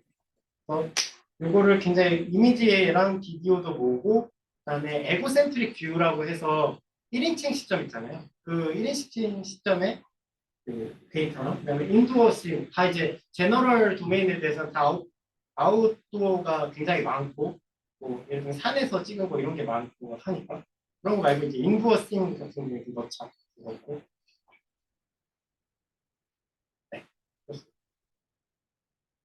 멀티플 이미지도 넣고, 그다음에 멀티플 이미지를 인컨텍스트 러닝 폼으로 만들어서 예를 들면은 우리가 예제를 인퍼런스 할 때만 넣어주는 게 아니라 트레이닝 할 때도 쓸 수 있게 하기 위해서 예를 들면 크리스마스에 대한 VQA를 하는 샘플인 경우에는 크리스마스에 대한 샘플을 모아가지고 앞에다가 붙여주는 예제로 넣어주는 예제로 활용할 수 있게 데이터를 구성해주는 방식을 이제 만들었습니다. 그 방식을 모으는 과정을 사이프스라고 이름을 지어서 만들었고 이걸 그냥 말로 설명하면 조금 헷갈리니까 보여드리면 여기 보여지는 요 왼쪽에 노란색 제가 마우스를 지금 막 돌리고 있는 부분 이 부분이 그냥 이제 라바 인스트럭션 데이터고 이 미믹 IT 같은 경우에는 요 왼쪽의 부분을 인 컨텍스트로 쓰고 오른쪽 것까지 이제 인스트럭션을 같이 제가 설명 잘못 들었는데요. 윗줄이 다 라바예요. 윗줄이 다 라바고 윗줄이 다 라바인데 인 컨텍스트가 텍스트만 존재한다는 얘기는 이 이미지가 한 장 들어가고 이 텍스트에 그 옷이랑 사람이 대화하는 히스토리가 들어가고 그게 이제 인 컨텍스트가 돼서 다음 쿼리에 영향을 미치고 하는 방식으로 이제 멀티턴을 이어가잖아요. 그게 이제 라바 방식이고 그 미믹 IT 방식은 뭐냐면 이런 샘플이 들어가고 요 밑줄에 보시면 강아지가 산타모 쓰고 있는 게 들어가고 디스크립션 쪽으로 들어가고 그 다음 샘플이 사진이 또 들어갑니다. 그 곰돌이가 이제 크리스마스 트리에 걸려있고 그래서 생성을 하는 요 예제 전체를 넣어주면 이제 이미지도 인 컨텍스트 안에 들어간다.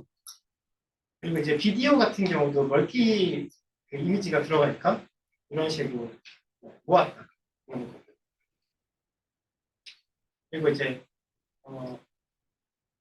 밑에도 이제 비디오 같은 경우고 요 마지막 같은 경우에는 요 두 장의 사진을 넣고 비교하는데 이게 이제 인 컨텍스트로 들어가게 되면은 요 앞에 게 다 히스토리가 되고 요 보라색 부분이 인퍼런스 해야 되는 그런 처리가 된다라는 걸 보여주고 있습니다.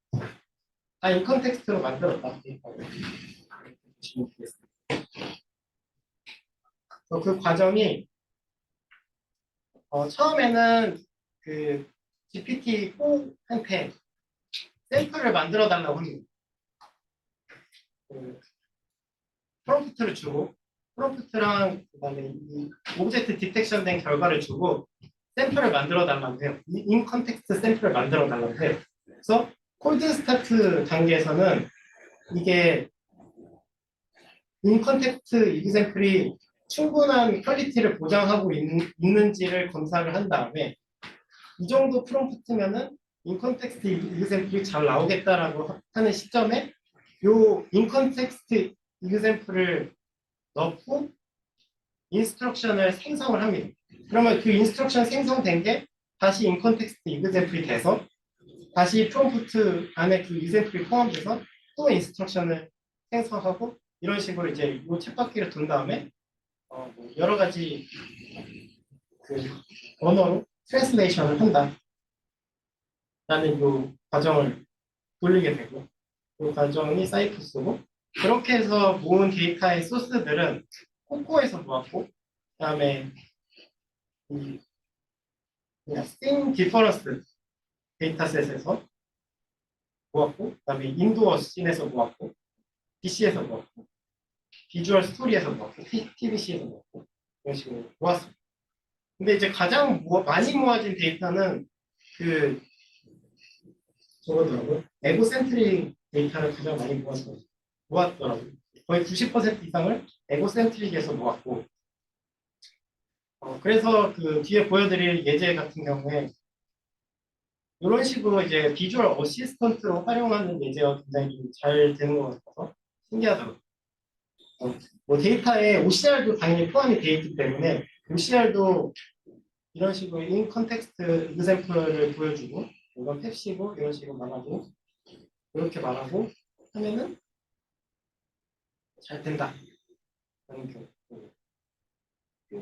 트랜스레이션 할 때는 어떤 걸로 트랜스레이션을 합니까? 이거 트랜slation 챗 GPT 써요. 그러면은 이거는 지금 데이터를 만든 거잖아요. 네네. 근데 이 트랜스레이션 때문에 잘 안 되는 언어가 있거나 뭐 이런 문제에 대한 언급도 혹시 있어요? 그런 언급은 못 봤어요. 얘네가 그냥 자기들은 멀티 랭귀지한 데이터를 만들었다까지만 하고 그것 때문에 성능 저하가 있었냐 이런 것까지 좀 하지 않는 것 같아요.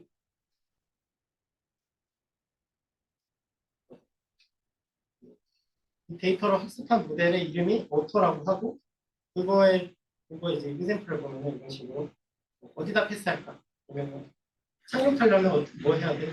했을 때 뭐라고 이제 대답을 해주는 거 볼 수 있어요.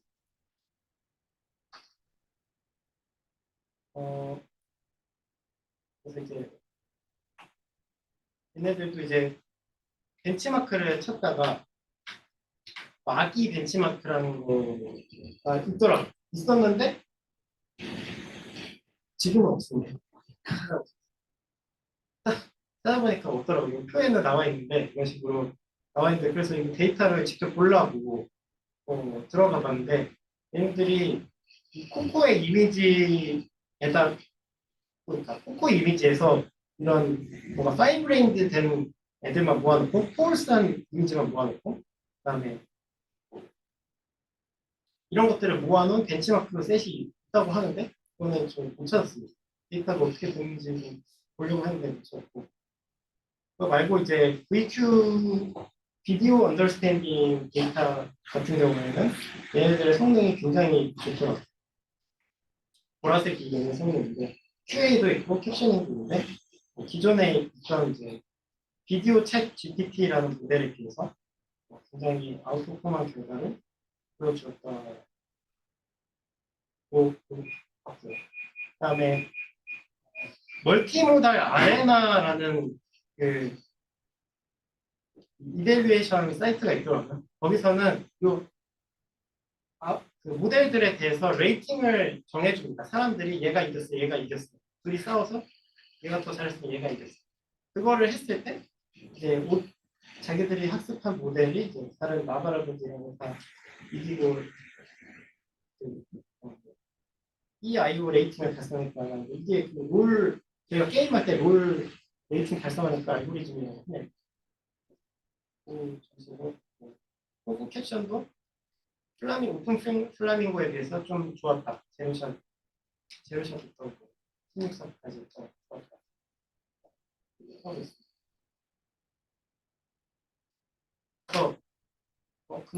근데 약간 좀 이거 비디오 챗 GPT가 그래서 뭔지 봤더니 이거 굉장히 옛날 모델이라서 봤더니 비디오 챗 GPT라는 게 또 다른 비디오 챗 GPT라는 게 있더라고요. 근데 그래서 성능을 봤더니 얘네랑 달라요. 여기는 적혀있는 성능이랑 실제로 이 성능이랑 다르더라고요. 여기는 64점 이렇게 나오거든요. 근데 여기는 보면은 얘보다 훨씬 높죠. QE 성능 64점 여기 찍혀 있어야 되는데 그러니까 얘는 다른 모델인 것 같아요. 레퍼런스를 보니까. 최근에 나온 비디오 챗 GPT라는 모델도 있다는 걸 확인하고 거기는 이제 추후에 확인을 하고 여기까지 좀 모델이 많이 나왔는데 혹시 한번 전체적으로 그래서 저희가 뭘 알면 되나요? 그러니까 제일 핵심이 뭔가요? 제일 핵심은 그러니까 제일 뼈대가 되는 페이퍼, 뼈대가 되는 광고 결국은 플라밍 건가요? 저는 라바라고 생각해요. 라바나 아니면은 아까 말씀하셨던 블립 인스트럭터 같은 경우에는 전체를 다 트레이닝하지 않는데 않으면서도 기존의 랭귀지 모델이 못하던 GPT, 심지어 GPT-4도 못하는 태스크들을 어떻게 하면 더 잘할 수 있게 될 수 있을까? 그런 관점에서 라바 같은 게 가장 베이스 모델이 적합하지 않을까? 저는 그렇게 생각합니다. 제가 약간 잊혀서 그러면 라바가 정확히 어떻게 하는 건지 한 30초 정도 정말 큰 방향에서 모델이 많아가지고. 아, 근데 이렇게 학습을 하는데 라바의 핵심은 네. GPT-4로 인스트럭션 데이터를 만들었다는 거고요. 이 인스트럭션 데이터를 만들 때 오브젝트 디텍션 결과를 GPT-4에다 밀어넣고 디테일 디스크립션을 생성하도록 인컨텍스트 러닝 유니트를 잘 줘서 GPT-4한테 이만큼 생성하게 해놓고 그걸 다시 트레이닝한 결과. 핵심 아키텍처가 아니고 결국에는 그 데이터셋 만들었다는 게 핵심인 거죠? 그렇죠. 그 큐레이션 하는 거가 핵심이다. 그러면 아키텍처는 이게 제일 제너럴하다고 보시나요? 아니면 플라밍고가 더 제너럴 괜찮은 아키텍처일까요? 플라밍고가 좀 더 그 모델의 그건 저도 잘 모르겠어요. 제 생각은 이게 좀 더 제대로하지 않을까 생각이 들어요. 이거는 그냥 말 그대로 밑에다 프로젝션 말고 밀어넣은 거잖아요, 랭귀지 모델에다가. NLP에서 여러 가지 모델 다 붙이고 어댑터도 바뀌어놓고 해봤는데 결론은 그거였어요. 트랜스포머 그냥 나이건 트랜스포머가 짱짱이다. 그러니까 근데 결국은 플라밍고도 그 근본 뼈대는 나이브한 트랜스포머인 거죠. 근데 거기다 뭐 이것을 비주얼 인포메이션도 압축시키고 지금 그리고 그걸 또 어텐션 크로스 어텐션으로 밀어넣기 위해서 이상한 뭐 타겟의 하이퍼볼릭 탄젠트 이상한 뭐 액티베이션 뭐 하는데 지금은 결국엔 뒤에 나온 거는 결국에는 그냥 트랜스포머 리니어 프로젝션한 거를 그냥 패치별로 프로젝션한 걸 그냥 패치별로 밀어넣기잖아요 사실. 네. 근데 대신에 플라밍고는 학습해야 되는 파라미터의 개수가 되게 적잖아요. 맞죠. 너무 많죠. 그러니까 플라밍고는 결국에는 그 크로스 어텐션 레이어만 학습시키고 프로즌 해놓는 거고 라바는 퍼시버 부분 있으니까. 근데 펄시버는 결국 스몰 하지 않아요. 그 8분의 1 정도 된 것 같아요. 랭귀지 모델 사이즈 한 8분의 1 정도. 근데 라바는 랭귀지 모델 자체를 학습시키는 거 아니에요? 뭐 전체를 학습시키긴 하잖아요. 네. 하긴 하는데 성능 자체가 라바도 좋지 않나요 결국에는? 근데 그건 인스트럭션이 인스트럭션이 플러스 된 건데. 네. 플라밍고는 인스트럭션 튜닝을 하진 않아요. 근데 저도 점점 이거 돌아가는 그 모양새를 보니까 뭔가 아키텍처적으로 뭔가 노벨 키치기보다 이제 뭐 그런 데이터셋 만들고 하는 거. 그러면 사람들이 주로 많이 관심을 갖는 게 그냥 뭔가 장기적으로 계속 트래킹이 안 되니까. 그러니까 결국 비주얼도 뭔가 인코더를 준 다음에 거기에다가 뭐 크로스 어텐션이나 어댑터를 달려는 분위기가 아니라 그냥 랭귀지 모델의 나이브한 트랜스포머에다가 프로젝션에서 밀어넣는 분위기로 아키텍처들이 많이 가고 있나요? 아니면 플라밍고 형태로 많이 가고 그냥 밀어넣기. 플라밍고 형태의 이제 어댑션 근데 랭귀지 모델도 그렇잖아요. 프리픽스 튜닝 파가 있고 프롬프트 튜닝 파가 있잖아요. 레이어 다 튜닝하는 게 있고 그다음에 그냥 그 인베딩만 밀어넣는 경우가 있지. 그게 뭐가 좋은지는 좀 제가 판단을 할 수 없지만 어쨌든 골자는 어쨌든 다 프로즌 시켜놓고 이 중간에 매핑을 잘하죠. 라바는 다 학습시키는 거 아니에요? 그거는 이제 인스트럭션 튜닝을 위해서 어쩔 수 없는 선택이에요.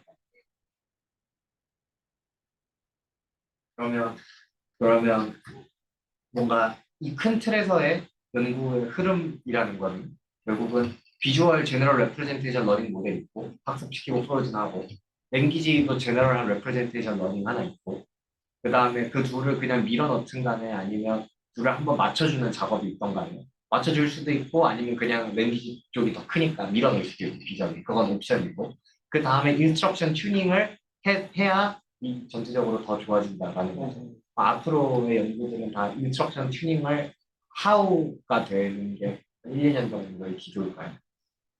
비주얼과 텍스트를 밀어넣고 인스트럭션을 어떻게 설명하냐. 그렇죠. 그럼 네 말씀하시죠. 먼저 말씀하세요. 사실 아키텍처 서치를 잘 안 해요 요즘에 NLP에서. 근데 어쨌든 제가 이제 이 분야를 모르는 사람 입장에서 딱 봤을 때 플라밍고와 라바의 아키텍처라는 게 사실은 너무 달라 보이니까. 네, 아키텍처 그래요. 근데 결국에는 이걸 어떻게 이룰까에 대한 논의 자체는 계속 이어져 왔었고 그래가지고 뭐 어느 정도 그런 있는데 패러다임 자체가 좀 뭔가 학습 뭔가 그럴까 논문 쓰는 패러다임 자체가 좀 느낌이 바뀌었다고 했어요. 사실 저기서 라바 있잖아요 아키텍처. 라바 아키텍처 뭐 아무거나 해도 상관없는 거잖아요 사실. 그래서 그렇게 사실 OPT로도 돌아가고 OPT로 돌아가고 그 페이스북 LLM인데 스몰 모델까지 아키텍처는 그 라바에서 핵심은 아키텍처가 아니잖아요 사실. 그 논문에 그 논문이 말하고자 하는 바는 사실. 네. 플라밍고 논문이 말하고자 하는 바가 그 아키텍처인 거고 실제로. 근데 점차 이쪽 논문도 읽어보면 점차 아키텍처는 비전이에요, 이게. 이래저래. 네. 아키텍처는 별로 있는 애들은 잘 써보자 여가지고 저런 얘기가 나오는 그뭐 BEIT나 이런 건 스크래치부터 하지 않나요? 물론 그 스페이스 학습하는 거 있긴 하죠. 네. 아니요, BEIT라고 이제 트랜스포머인데 뭐 랭귀지 온리, 멀티모달, 텍스트 온리 이런 식으로 이렇게 좀 변형해서 쓸 수 있게 BEIT. 네. 제가 정확히 아. 안 읽어봤어요. 뭔가 그렇게 실제로 이제 스크래치 학습시키는 거는 뭐라고 할까요? 진짜 연구 목적으로 하는 거. 좀 그런 느낌이에요, 진짜. 근데 프랙티컬하게 안 쓴다는 느낌이에요. 그러면 그러니까 라바도 좀 임프랙티컬하지 않나요? 우리가 입장에서. 왜냐면 모델 파라미터를 전부 다 인스트럭션을 넣고 근데 학습을 많이 안 해요, 인스트럭션. 애초에 학습 양이 적죠. 근데 물론 스크래치도 하면 학습량이 많긴 한데 이걸 그 프리스포즈된 거 다 들고 온다고 하면 인스트럭션 셋 자체는 그렇게 많이 그 학습이 많이 들어가잖아요. 그러니까 인스트럭션 셋 데이터 자체가 작기 그게 때문에 어느 정도 최소한 어느 10번씩 데이터 셋보다 훨씬 나아요. 네. 150도 2시간 정도.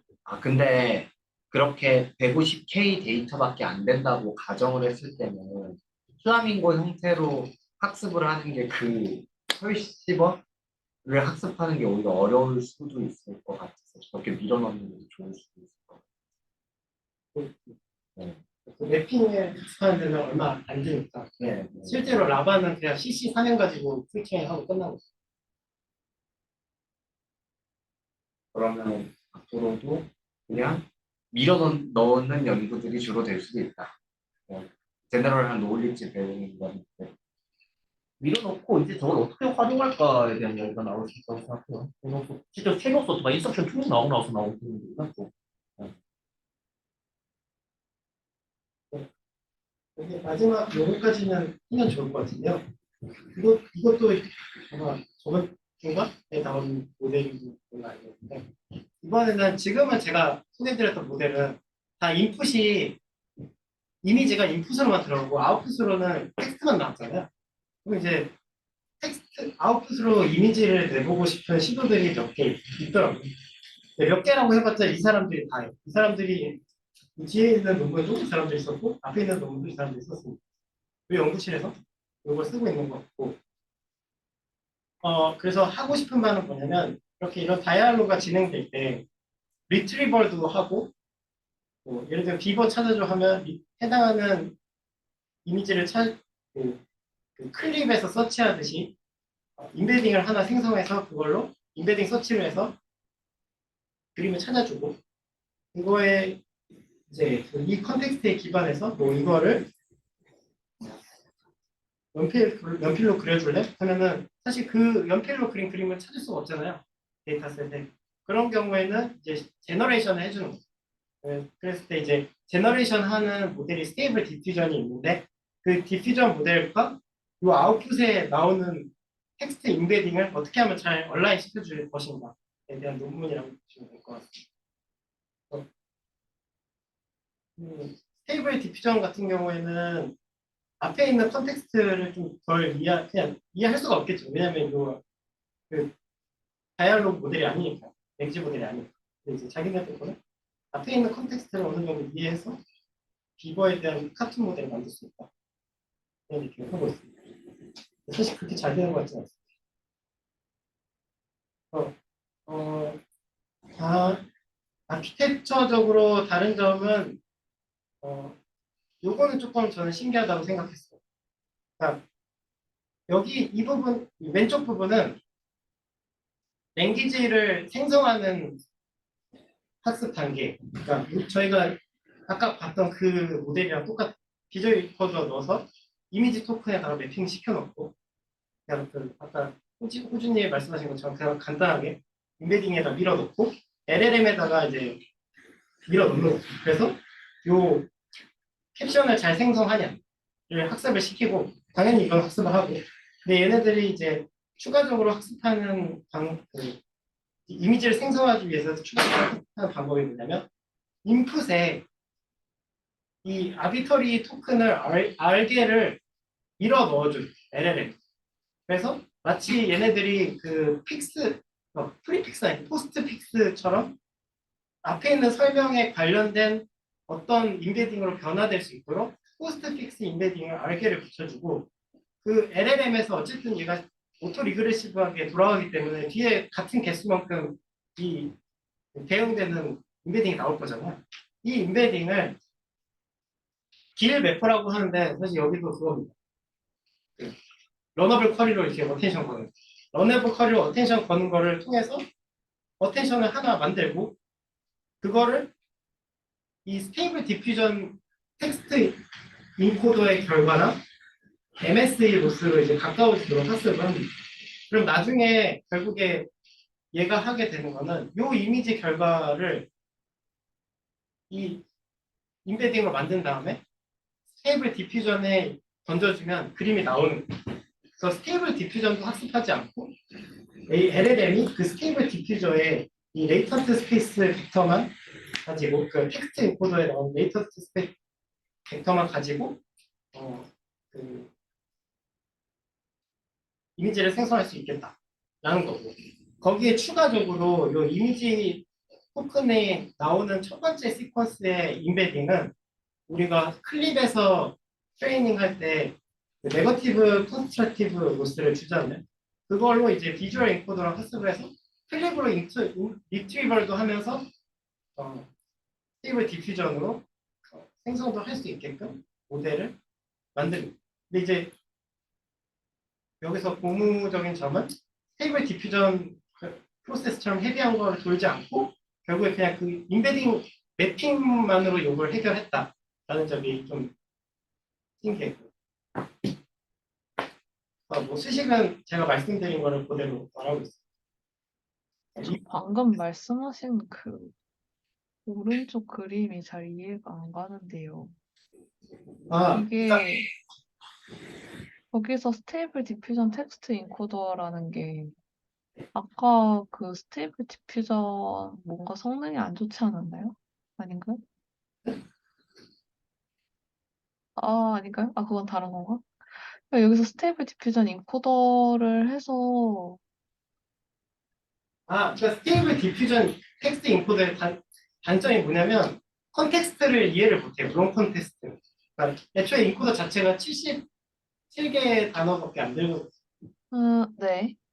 그래서 이게 이제 LLM처럼 무한정으로 긴 텍스트를 인식을 못하니까 결국에는 그 컨텍스트가 없게 되고 컨텍스트가 없는 상태에서 뭔가 뭐 코믹 일러스트레이션을 생성해달라고 해봤자 뭐 생성을 못하겠죠. 뭐에 대한 코믹 일러스트레이션인지 모르니까.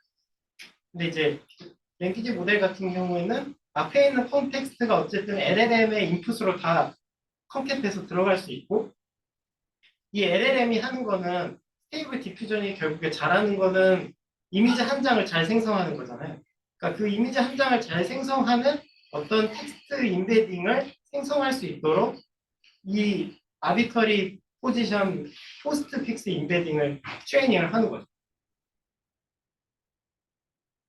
그럼 저 딴에서 지금 핑크색이랑 주황색 선으로 나뉘어져 있는 게 첫 번째 핑크색은 기존의 인풋 이미지의 정보를 잃지 않기 위함이고 두 번째는 그 텍스트나 저기에서 나온 아웃풋 인베딩이 스테이블 디퓨전에 들어갔을 때 뭔가 더 기존 것을 잘 유지하기 위한 장치라고 생각하면 되나요? 그렇죠. 그러니까 아웃풋이 결국에는 스테이블 디퓨전의 인풋으로 사용될 거니까 사용될 수 있도록 매핑을 해주는 거고요. 네, 알겠습니다. CLIP가 결국에 이미지 리트리버에 사용되잖아요. 코사인 시밀러리티 기구로. 그랬을 때 그 클립 리트리버를 사용하기 위해서 클립 인풋으로 사용되도록 이 이미지 인베딩을 매핑을 시켜주는 거예요. 네, 알겠습니다. 감사합니다. 그래서 그거 이제 제가 말로 설명드린 게 이 수식이고요. 이미지 토큰이 막 들어갔을 때 그 다음 이미지 토큰을 생성한다를 결국에는 그냥 랭귀지 모델로 풀었다. 그리고 랭귀지 모델은 학습이 되지 않고 결국에 이 포스트 픽스 인베딩만 학습이 됩니다.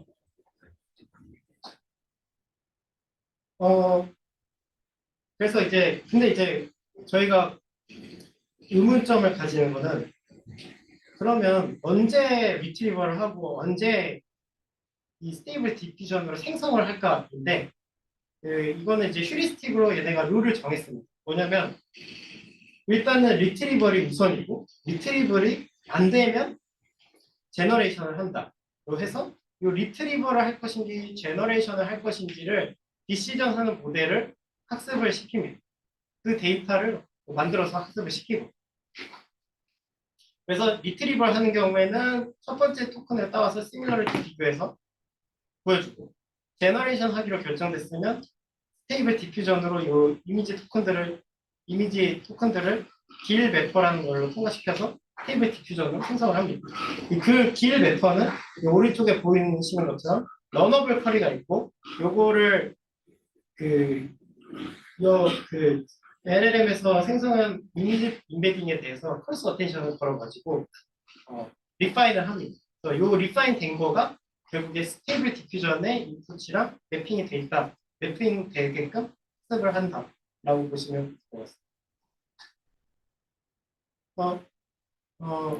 방금 말씀드린 게 말이고 그래서 마지막에 로스는 생성된 이미지랑 생성한 텍스트 스테이블 디퓨전의 텍스트 인베딩이랑 실제 스테이블 디퓨전의 텍스트 인베딩이랑 같아져야 된다라는 거고 홀 레이어 인코더 디코더 트랜스포머 모델을 썼다고 합니다.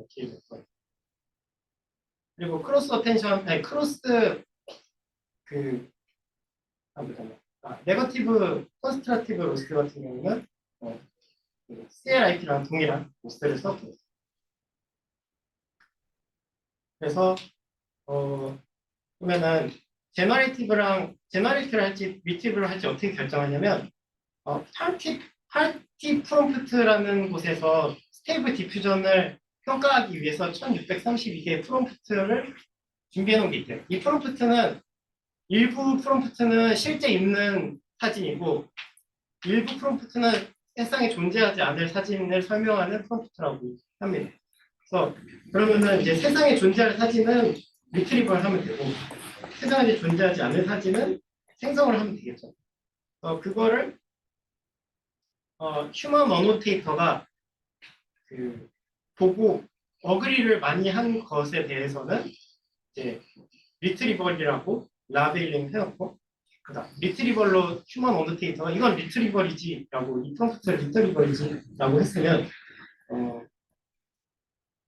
잠깐만요. 제가 잘못 설명드렸는데 어쨌든 그 프롬프트가 있고 그 프롬프트로 스테이블 디퓨전으로 이미지를 생성해 놓은 게 있고 그 다음에 CC3M에서 클립 VIT 모델로 리트리버를 한 결과가 있을 때 이 두 개 중에 뭐가 좋아를 물어봐서 결국에 좋은 쪽이 스테이블 디퓨전 쪽이 더 좋다고 하면은 이 쿼리는 스테이블 디퓨전으로 했으니까 얘는 제너레이션이야 라고 라벨링을 줘서 결국에 스테이블 디퓨전이 하도 잘 되는 쿼리는 제너레이션으로 클래시피케이션 되게 트레이닝셋을 구성합니다. 총 900개고요. 트레이닝셋 600개, 테스트 300개로 트레이닝 했다고 합니다. 그래서 리니어 클래시파이어로 그걸 해서 이렇게 제너레이션 할지 말지를 결정하고 그 로스들을 다 모아서 캡셔닝 로스, 그다음에 이 리트리버랑 제너레이션 클래시피케이션 로스, 그다음에 제너레이션 로스, 그다음에 리트리버 로스를 다 짬뽕해서 트레이닝을 했다고 합니다. 근데 트레이닝 할 때 A6002개로 이틀밖에 안 걸렸다고 하더라고요. 도전할 만하지 않나 생각이 됐습니다. 발표는 너무 많이 한 것 같아요. 여기까지 하고 사실 요 뒤에 그냥 결과긴 한데 됐다. 잘 됐다 네. 이거죠. 이런 인컨텍스트를 주고 하면 잘 된다. 뭔가 질문도 많은 것 같은데 좀 치시나요? 아 그래? 죄송합니다. 네. 어디서부터 제가 안 봤어요. 라바는 뭐라고 근데 생각해보면 문장을 짧게 생성할 거면 그만큼 놓친 정보도 남아있어야 되니까 라바를 통해서 짧은 문장을 생성할 필요가 있을까 싶네요. 이거는 뭐 쉬운 예제 네, 저거는 그냥 제가 그냥 메모상 적어둔 거여서 저는 넘어가도 될 것 같습니다. 라바는 뭐라고 학습인가요? 라반을 뭐라고 학습하지 않았나요? 아닙니다. 둘 다 있죠. 그러니까 라바 데이터셋이 분리가 되는 거죠. 네. 그러니까 라바 데이터셋이 있고 그 사람들이 그 뭐죠 리인플레멘테이션 하기 위해서 로라로 시키는 모델이 존재한다. 네, 뭐라고 그냥 풀타임 팀부터 할 수 있습니다. 아키텍처 중요한 건 아니니까요. 네.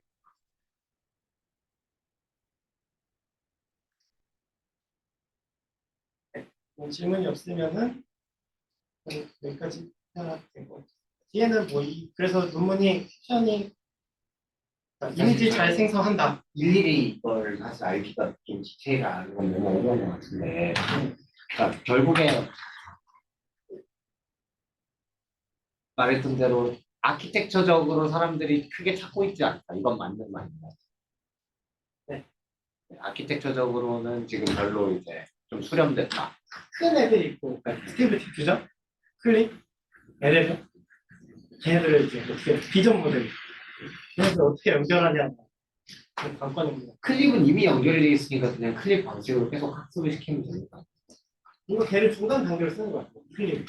클립을 중간 단계로 쓴다는 말이 있잖아요. 클립에 히트 인코더가 떼어서 어떻게 아니면 비전 인코더가 떼어서 어떻게 이런 식으로 클립 방식으로 학습하는 게 사실 제일 제너럴한 거 아닙니까? 모르겠으니까 데이터가 그런 데이터가 마땅히 없기 때문에 클립이. 근데 클립이 안 좋은 점이 있는데요. 클립이 예를 들면 네임드 엔티티 같은 경우는 못 잡아요. 그라운딩이 절대 안 돼요. 학습할 때 안 들어가 있으면. 그래서 예를 들면 뭐 오바마 같은 건 잘 되는데 문재인 그런 거 안 돼요. 한국 사람 안 돼요. 아이유 이런 거 잘 되죠. 문제가 OCR이 데이터에 들어가 있지 않으면 그 다음에 잘 안 돼요. 클립이 거의 텍스트 못 읽죠? 못 읽는다고 보다 텍스트 거의 인베딩 안 되는 거라고 했는데. 클립. 그 텍스트 그다음에 텍스트 이미지 인베딩이 안 되는 거라고 했는데. 근데 OCR 클립이 있긴 하죠. OCR 클립 따로 쓰시는 거잖아요. 그렇죠. 네, 따로 쓰시는 일반 그냥 저희 말하는 일반적인 클립 그건 안 돼요. 그건 안 돼요. 그러니까 큰 틀에서 연구 동향이라는 게 비전 모델 학습시키고 NLP 모델 학습시키고 둘 연결짓고 브리칭하고 브리칭이 끝난 다음에 인스트럭션 튜닝하고 이거 만드는 거죠. 브릿징은 그냥 있는 거 가지고 와서 좀 브릿징도 되게 어느 정도 대충 연결됐다 느낌만 세우고 그냥. 그 브리칭에 대해서 플라밍고처럼 할 수도 있고 라바처럼 할 수도 있고 노라를 단 라바처럼 할 수도 있고 근데 크게 중요하지 않아요. 성능에 있어서 뭐 당연히 성능에 영향을 끼치겠지만 에센셜한 파트가 아니다. 인스트럭션을 넣냐 안 넣냐 그런 부분이 좀 더 에센셜. 네. 스피치는 왜 사람들이 연결을 아직 안 보일까요? 스피치도 하더라고요. 스피치 넣는다면 그냥 오디오 넣는 경우는 오디오 넣더라고요. 그냥.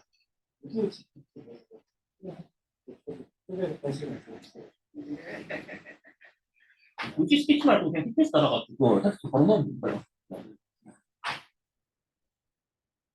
그래도 오디오라는 그 음의 높낮이나 크기나 성조 그런 게 주는 정보량이라고 해야 될까요? 네, 그 정보량이 있을 수 있죠. 네. 뭐 멜스펙토라는 그걸 집어넣으면 끝이니까. 요즘 멜스펙토라가 누가 그렇게 세가 있는지 모르고 안 거든요. 디퓨전 오디오 쪽에서는 멜스펙토 말이에요. 근데 그건 그 오디오를 생성하는 거잖아요. 그러네요. 일리아 슈체케버 인터뷰 같은 일리아 슈체케버가 추적한 인스트럭션 파인튜닝은 이미 라지 랭귀지 모델, 라지 멀티모달 모델은 이미 지식을 다 갖고 있고 우리가 어떻게 그걸 리트라이브해서 받을지 모르기 때문에 그걸 얼라이먼트를 한다라고 얘기하는 거예요. 무슨 리마에서 그 얘기를 했었던 거 리마인가? 뭐 페이스북에서 그게 좋은 데이터를 인서팅이 아닌데 요즘은 이미 다 알고 있고 그거 잘 온라인만 하면 된다. 그게 인서팅을 하는 역할을 된다. 일리아도 그런 식으로 말을 하고 네, 리마 그 페이스북에서 그거에 누가 발표했는지 모르겠는데 누가 발표했었어. 근데 인간은 처음부터 모든 모달리티를 한 번에 학습하는데 AI는 이렇게 하면 브리칭을 하면 각각 모달리티를 학습하고 합체하는 거죠. 근데 아마도 GPT-4는 그냥 처음 봤을 것 같아요. 제 생각에. GPT-4는 그냥 뭐라고 할까요? 가장 큰 이유는 지금 결국엔 다 하는 것이 GPT-4 따라하기잖아요, 어느 정도. 그렇죠. 네. 따라하기. 따라하기잖아요. 근데 그 정도 성능이 안 나온다. 그 뜻은 제가 보기엔 스크래치 정말 했을 것 같고. 그렇지. 그리고 그 말했듯이 그 인간이 그 멀티모달로 하고 얻는 이점을 그 챙겼기 때문에 그 성능이 나온다라고 저는 좀 저도 그렇게 생각을 해서 조금 기시감이 들었던 것 같아요. 왜냐하면 일리아 인터뷰를 저는 전문을 봤었는데 네.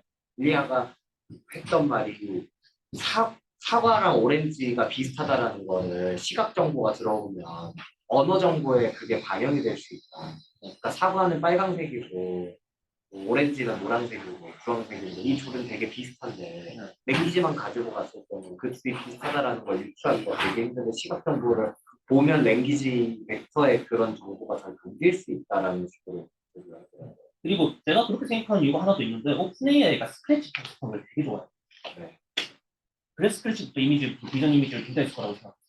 그 일리아의 말 때문에 넣었을 것 같은데 같이 뭔가 전부 다 학습하고 프로즌하고 브리징하고가 뭔가 우리의 딥러닝의 엔드투엔드 정신과 안 맞는 것 같아서 아마도 오픈AI도 데이터가 없을 것 같은데? 실적 없진 데이터 근데 오픈AI가 가지고 있는 데이터만큼 그게 GPT-3도 지금 그 정도 성능이 잘 안 나오거든요. GPT-3 저희가 구매를 하나 해도 될 때. 예. 근데 GPT-3 데이터 자체는 다 공개돼 어느 정도 다 공개된 데이터예요. 커먼 크롤 이거. 근데 중요한 건 어떻게 전처리를 하고 큐레이션 했느냐가 핵심인데. 근데 그걸 이제 랩시피라고 해가지고 안 말해줘요. 그걸 어떻게 이제 그쪽에서 회사에서 그거를. 네. 그래서 다른 회사들도 그걸 되게 어떻게 해보려고 하는데 잘 안 되는 것 같더라고요. 그 GPT-3 뭐 요즘은 솔직히 말해서 GPT 아직도 GPT-3 못 잡았다고 못 따라잡았다 생각했거든. 그 LLM이 그 공유 자체가. 이런 좋은 훌륭한 논문들이 있지만 사실은 스크래프트 하는 거 좋을 수도 있다. 아직 모른다. 아마 스크래치 했을 것이다. 저희는 애초에 불가능하니까. 우리는 연구자는 불가능하니까 그렇게. 그럼 사실 저희가 불가능한 입장에서 사실 그냥 어떻게 저도 어떤 일이 펼쳐질까 그냥 구경, 관, 생각? 감사합니다. 네, 고맙습니다. 바로 하나요? 뭐 좀 쉬었다가 9시부터 하죠. 되게 잘 나오시네요. 그냥 아주 신스틸러. 저거 멈추시면 돼요.